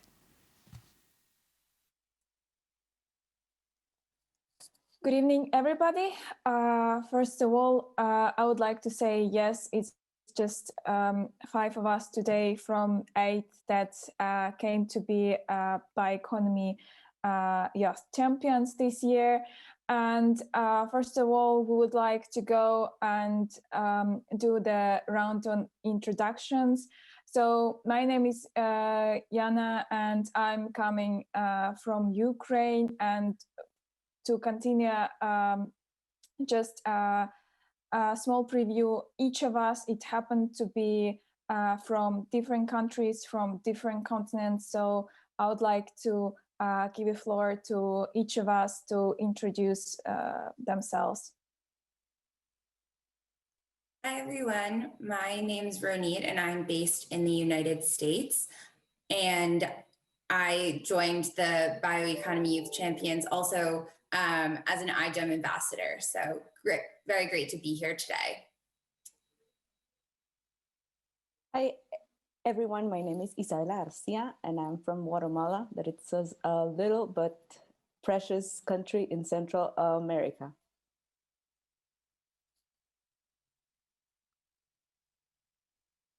Hi, my name is Lucas. I'm originally from the Philippines, but I am currently based in Brisbane, Australia. Hi, I'm Maysoon, and I live in Saudi Arabia, and I'm very excited to be a part of the Youth Champions. And we'd just like to thank you so much for inviting us here today to tell you about the workshop that we ran earlier today and the general mission of the Bioeconomy Youth Champions. Just a little bit more of a background before we get started. As Yana said, we are just 5 of the 8 incredible youth champions that were selected this year. We're a group of 8 dedicated community leaders, and we've worked hard throughout the past few months to think about the best ways for youth to engage in what comes next in the bioeconomy. So with that, we're just gonna ask a couple of quick poll questions to the audience. And the questions are as follows. To what extent do you feel young people are involved in the development of the next bio-based economy? And the second question is, are the educational programs in the field of the bioeconomy accessible in your country for young girls and boys on equal terms, including those from marginalized groups? So we welcome you to answer that poll and give us a better sense of what's going on in your country and in your region. And while you have the opportunity to answer that poll, we're just going to take a little bit of time to help explain what it is that we were able to accomplish this global bioeconomy season and what we were able to accomplish in our workshop this morning. So when we all got together as a group of bioeconomy youth champions, we really wanted to build a community of young people all over the world who were committed to the bioeconomy.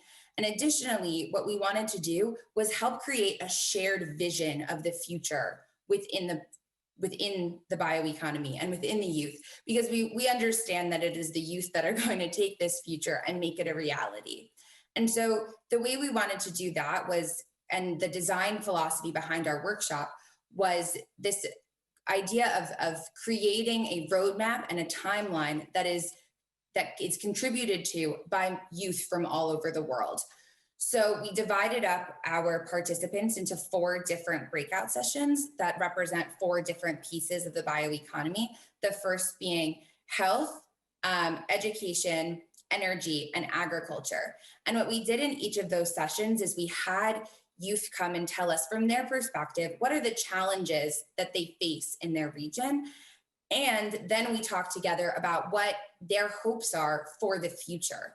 And so once we had a solid picture of what the future could and should look like, we started talking about what steps we need to take to get there and what policies and what training programs we need to implement to make sure that today's youth and tomorrow's youth are prepared to tackle this future.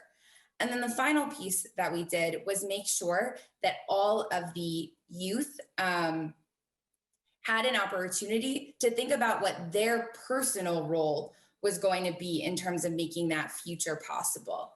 And so with that brief introduction, what we're going to do now is we're going to go around our virtual room and share some reflections that we had from that workshop today, because it was a smashing success. And we're so excited to share some of the results and the things that we've learned.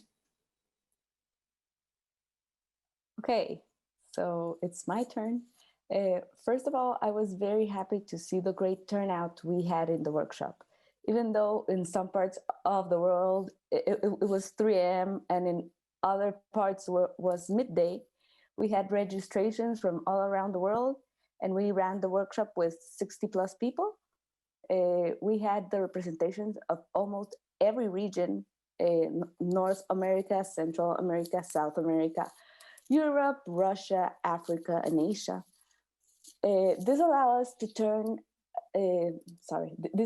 to run a diverse workshop, right? So we could find some common issues where we can create synergies to find a real solution.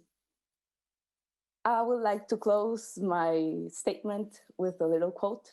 It's "Diversity is the art of thinking independently together."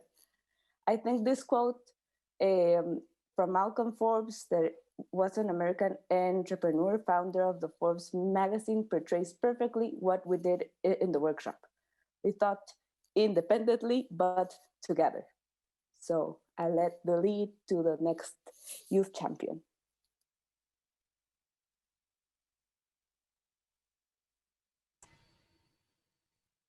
Thank you for that, Isabella. So hi, my name is Lucas. And yeah, I was the person handling the education workshop. And I guess one thing that made the workshop such an interesting perspective was that it actually made my life a bit easier, like handling the workshop, because surprisingly, like we had members from the International Advisory Council supporting that workshop itself. And that general engagement between random students and someone as important as a member from the International Advisory Council was very encouraging. And towards the end, we were receiving messages from young people themselves that they felt really empowered to do something about certain issues, specifically like in my stream, at least in education. Yeah, they were really empowered to take one step further. And I guess the challenge for us now is to implement the next steps. And it's just to ask ourselves, what's next, basically.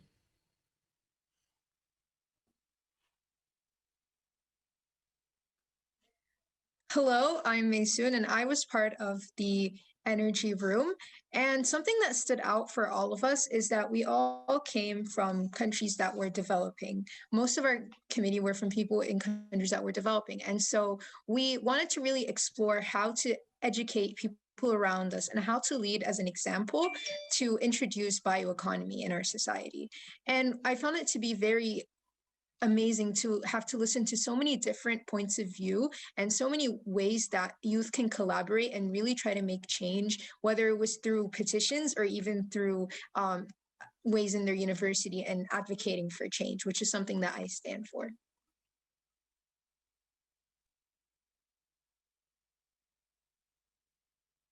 And to continue, I was chairing together with Isabella the agriculture working group session.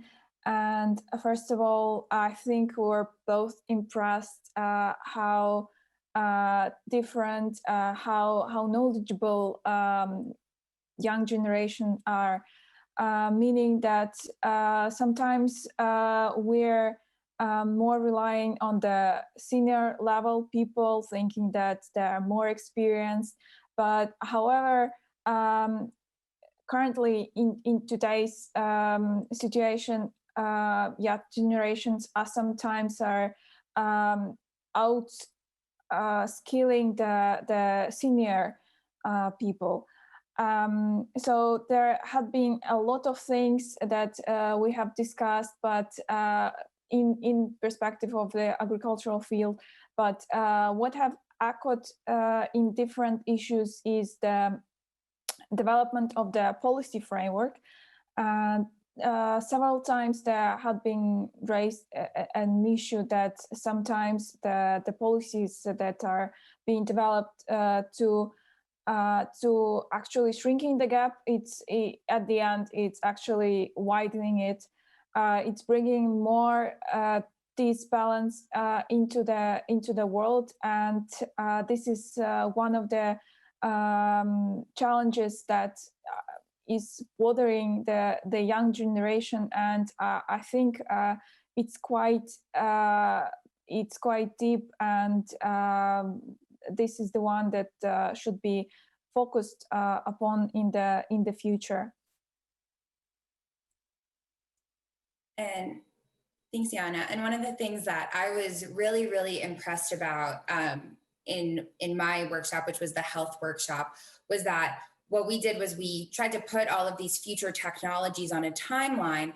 And then what we discovered along the way is that in order to get to this future and all of these exciting developments, there were a tremendous number of policy changes that needed to take place. And I was just so impressed by the innate understanding that everyone in the room had about the power of policy to really shape technology and to shape the future that we live in. And it was incredibly encouraging to hear people talk about the different ways that they would like to get involved in that policy, and in understanding that it's their responsibility as young scientists and young entrepreneurs to really start engaging in this conversation.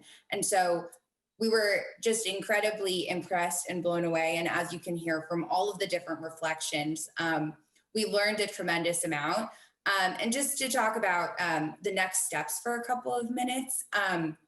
So this was just the beginning of a conversation that we're hoping to continue to foster with this youth community. And we're definitely looking to continue this conversation and expand the number of people and the number of groups that we're reaching. And so we've started a LinkedIn community in order to actually give a platform for youth groups to come together. And we continue to engage various youth organizations from around the world. And so what we want to do with the results of this workshop is to have our roadmap that we're going to release to the public, that's going to help us understand, now that we've gotten all these opinions from all of these wonderful youth all around the world, what it is that they expect in the next 10, 20, 50 years. And just to return back to the poll that we asked you at the beginning, I didn't quite catch the results of it, but our answer to the question of to what extent do you feel young people are involved in the development of the next bio-based economy, whether you answered, young people are currently involved in all dimensions or young people are not engaged, the results need to be, that young people are engaged in all dimensions, and they're excited and they're willing and they really want to be involved in this conversation. So we definitely want to, oh, now I see it. Yeah, we definitely want to improve this participation. And we definitely want to make sure that everybody is included in this conversation. And it's heartening to see that, bioeconomy is accessible in your country, but we need to, be doing even better on that front. So we welcome you all to engage with us. And we hope that this is not just, there's youth in one room and there's everybody else in the other room, but really that by the end of this summit, that we're all able to come together around a shared vision for the future. And we really hope that you will come join us. We have a few networking sessions coming up in the next 2 days.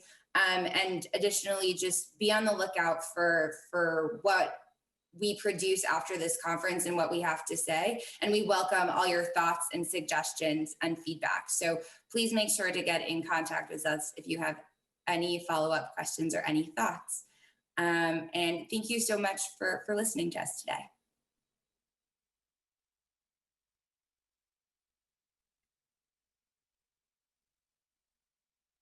was the end of your presentation, and what a pity they've gone. If they're still there, I would just still like to ask them a question, just in case they can still answer. Otherwise, I would just say thank you very much for your fabulous presentation and for sharing. And the answer that I would have asked is, there they are, fantastic. The question that I would have asked was, would you recommend to have youth champions again next time we have the GBS, whenever it might be, and especially, of course, if it's live and in person? Maybe Jana? Jana, what do you think? I think that we can all definitely state that this can be, that we can lay the base for a good tradition for the GBS, and this can be taken over to the next conferences. I'll maybe be bold and will take and say on behalf of the group, I think that everybody today will be able to take the mentorship for the next youth champions to help them to lead their way in the next conferences. What do you think, guys? Well, thank you very much. That sounds really good. Great idea, Jana. And thank you, Lucas, Isabella, Ronit, and Maysoon. And with that, it really is a thank you to you all. And we come to the next and last step in our evening reception.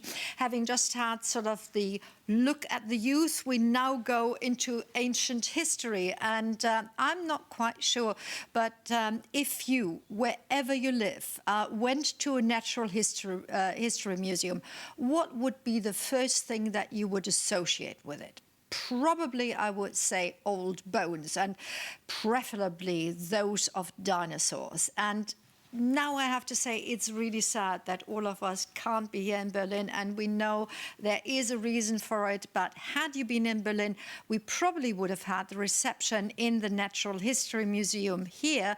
And do you know what? There are things that, as a journalist, maybe not as young as the representatives of the youth, is really sad about.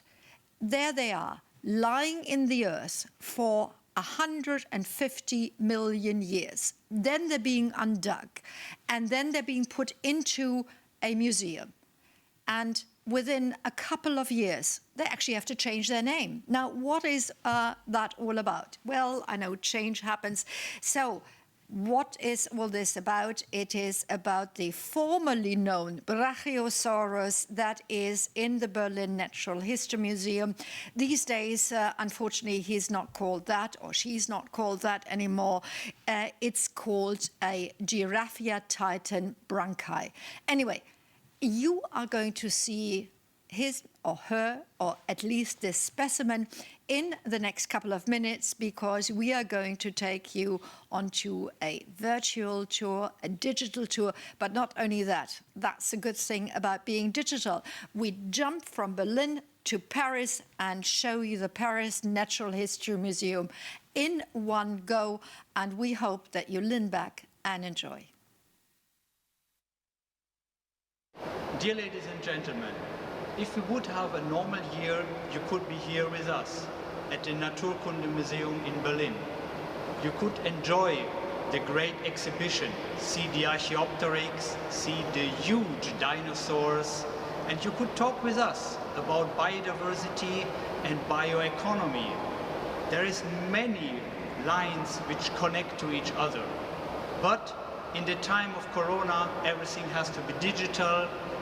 Virtually all of you will sit at home or in your home office somehow and maybe watch this. Next time, I'm sure we will meet, but this time we will tell you a bit about our collection, about what is our aims and our ways forward in bioeconomy and biodiversity, and we will tell you a bit about the Berlin Museum, and there will be a short film for 4 minutes from our partner organization, the Paris Museum, are mostly about biomimicry. But the connections between natural history museums, their huge collections, and bioeconomy, new domestications, and new innovative solutions for great challenges in humanities, they are there and they are great. And I hope that at the next Bioeconomy Summit, we will be able to discuss all of this in person. Enjoy! Dear ladies and gentlemen, here we are in the fish collection. Of course you are aware aquaculture, aquaponics are big issues in bioeconomy. The production of fish in marine aquaculture, in freshwater aquaculture, shrimps also, crayfish, crabs is expanding fast. And this is partly due to new domestications. Today, we have many more fish species in domestication than we had, let's say, 20, 30 years ago. And this is a very fast developing and growing business. And you can imagine there is 50,000 different fishes. And here in National History Museums, here at the Naturkunde Museum of Berlin, you have the experts to ask which fish could be suitable for future aquaculture and for the special issues you have in your area. When we talk about sustainable bioeconomy, we talk about agriculture, we talk about farming, and by this we talk about insects. It's not insect decline only, it's not pollinators only, it's extremely diverse. What you see here is 3,500 gall wasps. And you know gall wasps modify their host plant in a way that they grow differently and make home for the young of the gall wasps. They produce an enormous diversity of chemical substances to do this game with the plant. Insects are a major issue in new domestications, and we have just scratched the world of insects and their uses for bioeconomy. And the collections of National History Museum, as in the Museum of Naturkunde in Berlin or the Paris Museum, host millions of insects from which you can extract chemicals which are there to be explored for their use in bioeconomy. So here we are in the fly collection, and this is Sven Marotzke. He is the Lord of the Flies here in the National History Museum in Berlin, and you see he's busy with sorting soldier flies. Sven, how many flies are there on the globe? On the globe, I think there are 135, maybe 40 thousands of species. 140,000 of different species of flies. And you can easily imagine the so famous cultivated black soldier fly is just one of them. And it belongs to the group of soldier flies. And in soldier flies there is about 1,000 different species. Yes, maybe. And in many insects, and this is what we also face here, most of them are undescribed. So we know very little about them, we know very little about their biology, and we just wanted to show you some of the many soldier flies which we have in our collection, like this.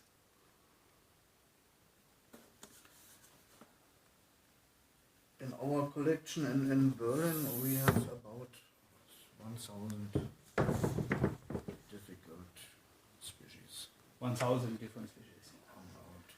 And I tell you, in the tropics there are so many more, and there is such an economic potential, such a potential for bioeconomy to explore the diversity of flies and many other organisms to find solutions for future and for existing challenges. Welcome to the French Natural History Museum. For almost 400 years, we have been exploring the Earth. We've collected, described, and classified what now amounts to tens of millions of specimens of plants, animals, fungi, and microorganisms. These resources are a permanent frame of reference, tracing the history of natural systems and human societies back to the dawn of time.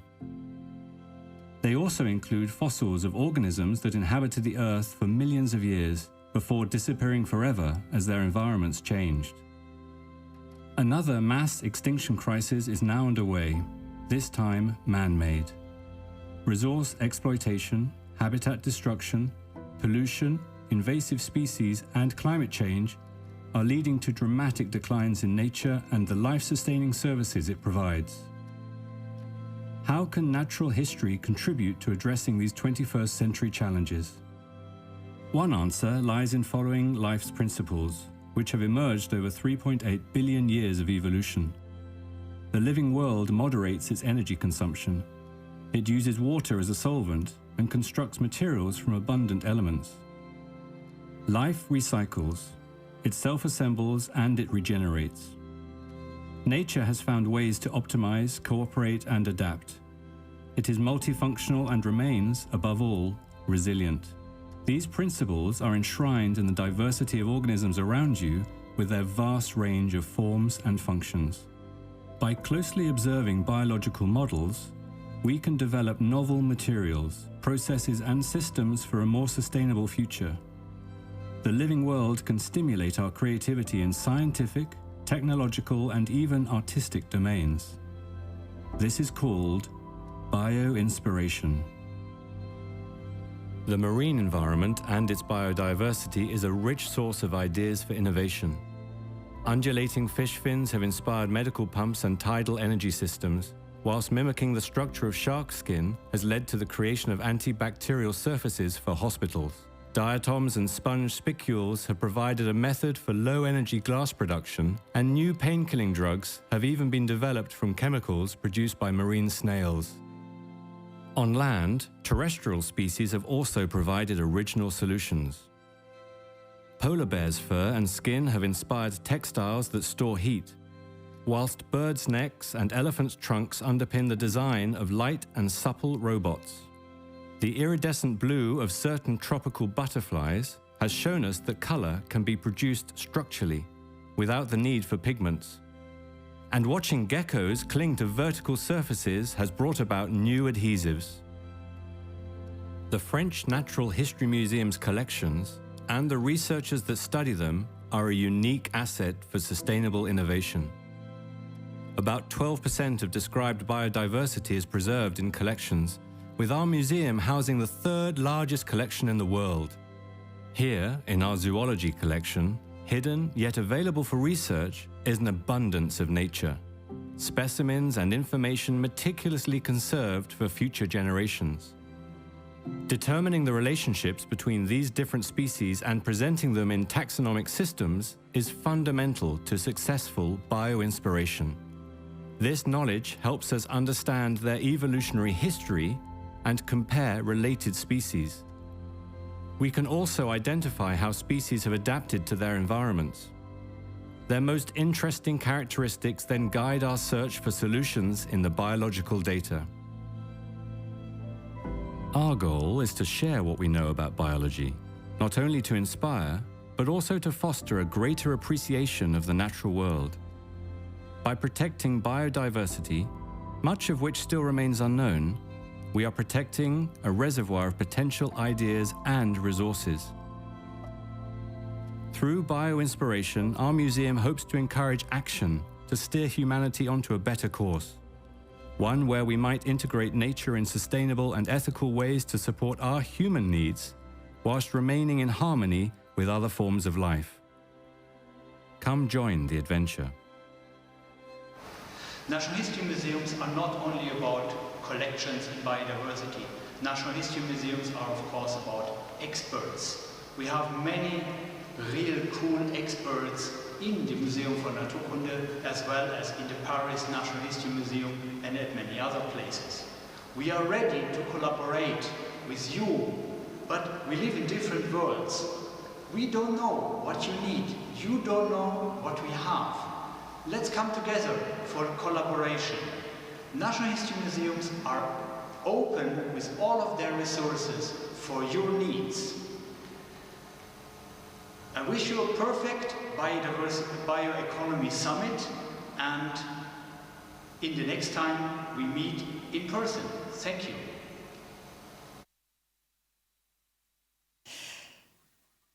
We meet in person under the dinosaur neck. Well, what a romantic idea. Now, ladies and gentlemen, we come to the end of a long first day of the Global Bioeconomy Summit 2020.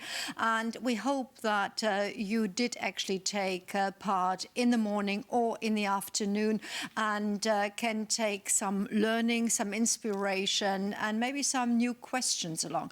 Of course, tomorrow is going to be not just the second day, but we're going to start again with the political messages. And throughout the day, we have diverse sessions. We have the partner session, for example, directed and created by the EU. We have a partner session of partners in which everybody will be present. And then, of course, we're going to discuss the communique that we have actually talked about even in the morning. That is out there. And when you look under the press offerings, then you can actually see that. Talking about which, we will not go before we actually open up another door. So those of you who are interested in actually meeting somebody else, just as it would be the case in a face-to-face conference, you can actually do that. You can meet other participants. You leave the stream that you're on right at the moment. You go back to the website, and then you find an area called networking area with, in fact, diverse offerings. There is a lounge. The bioeconomy youth has already been closed. And of course, there are a couple of workshop rooms which had been used in the 2 days preceding this summit.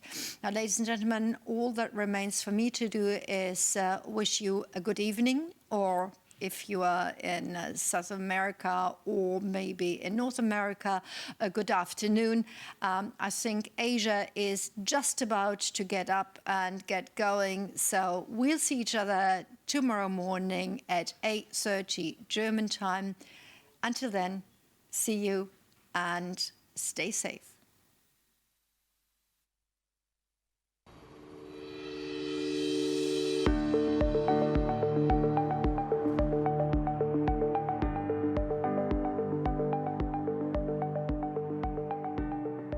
A vibrant bioeconomy is reinforced by the safe, secure, ethical, and reciprocal use of biological data, as well as by international standards and norms in research and business operations. This economic activity includes many sectors: biomedical, agricultural, bioindustrial. In the US, the Department of Energy's National Laboratory Complex performs basic research and technology development for national scale challenges. These investments support efforts in industry and academia. The 17 national labs do basic research in biomanufacturing to drive the US bioeconomy. But biomanufacturing has the potential to touch everything we're doing. It has the potential to make products that right now we have to rely on a lot of inefficient processes to create a new economy and a cleaner economy that can create some amazing products, from what we wear to what we eat and everything in between. The national laboratories support academia and industry by doing basic research and by providing user facilities and pilot scale facilities like the Advanced Biofuels and Bioproducts Process Development Unit, the ABPDU, a collaboration facility at Lawrence Berkeley National Laboratory. Biology unlocks this potential to enable a more intentional design of materials, and the ABPDU is instrumental in our being able to show at a larger scale that we can do this in pilot scale fermentation capacity. You have pilot plans, you have capability for companies to start, like When you make that initial product, and breaking into the market is hard when you're making small scale things. And so having pilot plants like the ABPDU here are opportunities for academia, industry, and government to come together and work towards a central problem, which is moving society forward.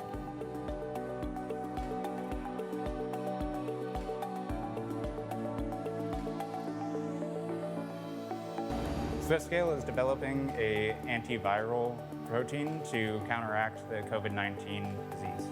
We're helping them to scale up their process from 250 milliliters to our 300-liter reactor here. The goal is to make the protein available to as many people as possible, as quickly as possible. I think within the next decade or so, we're going to see a lot of ingredients coming up from this industry that will replace petroleum feedstock, or actually come up with ingredients that could never be made before. I think it's an exciting time for the industry, for this entire sector actually.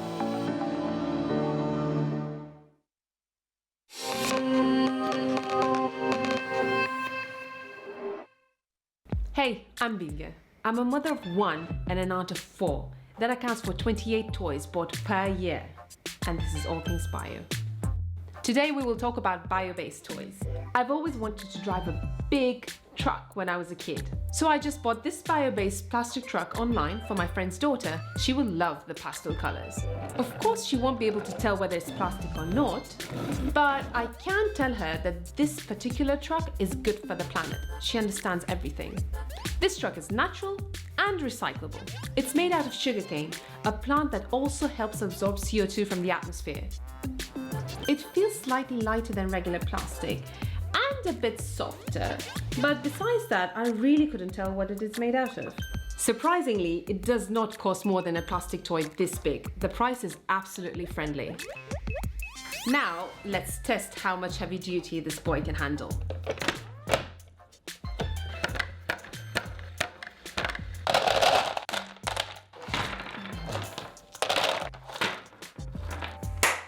Tricky questions? Can I carry snow in my toy truck to build a snowman? That's a great idea. Bio-based plastic toys can handle temperatures below freezing point. Can I use it to carry cookies for my friends?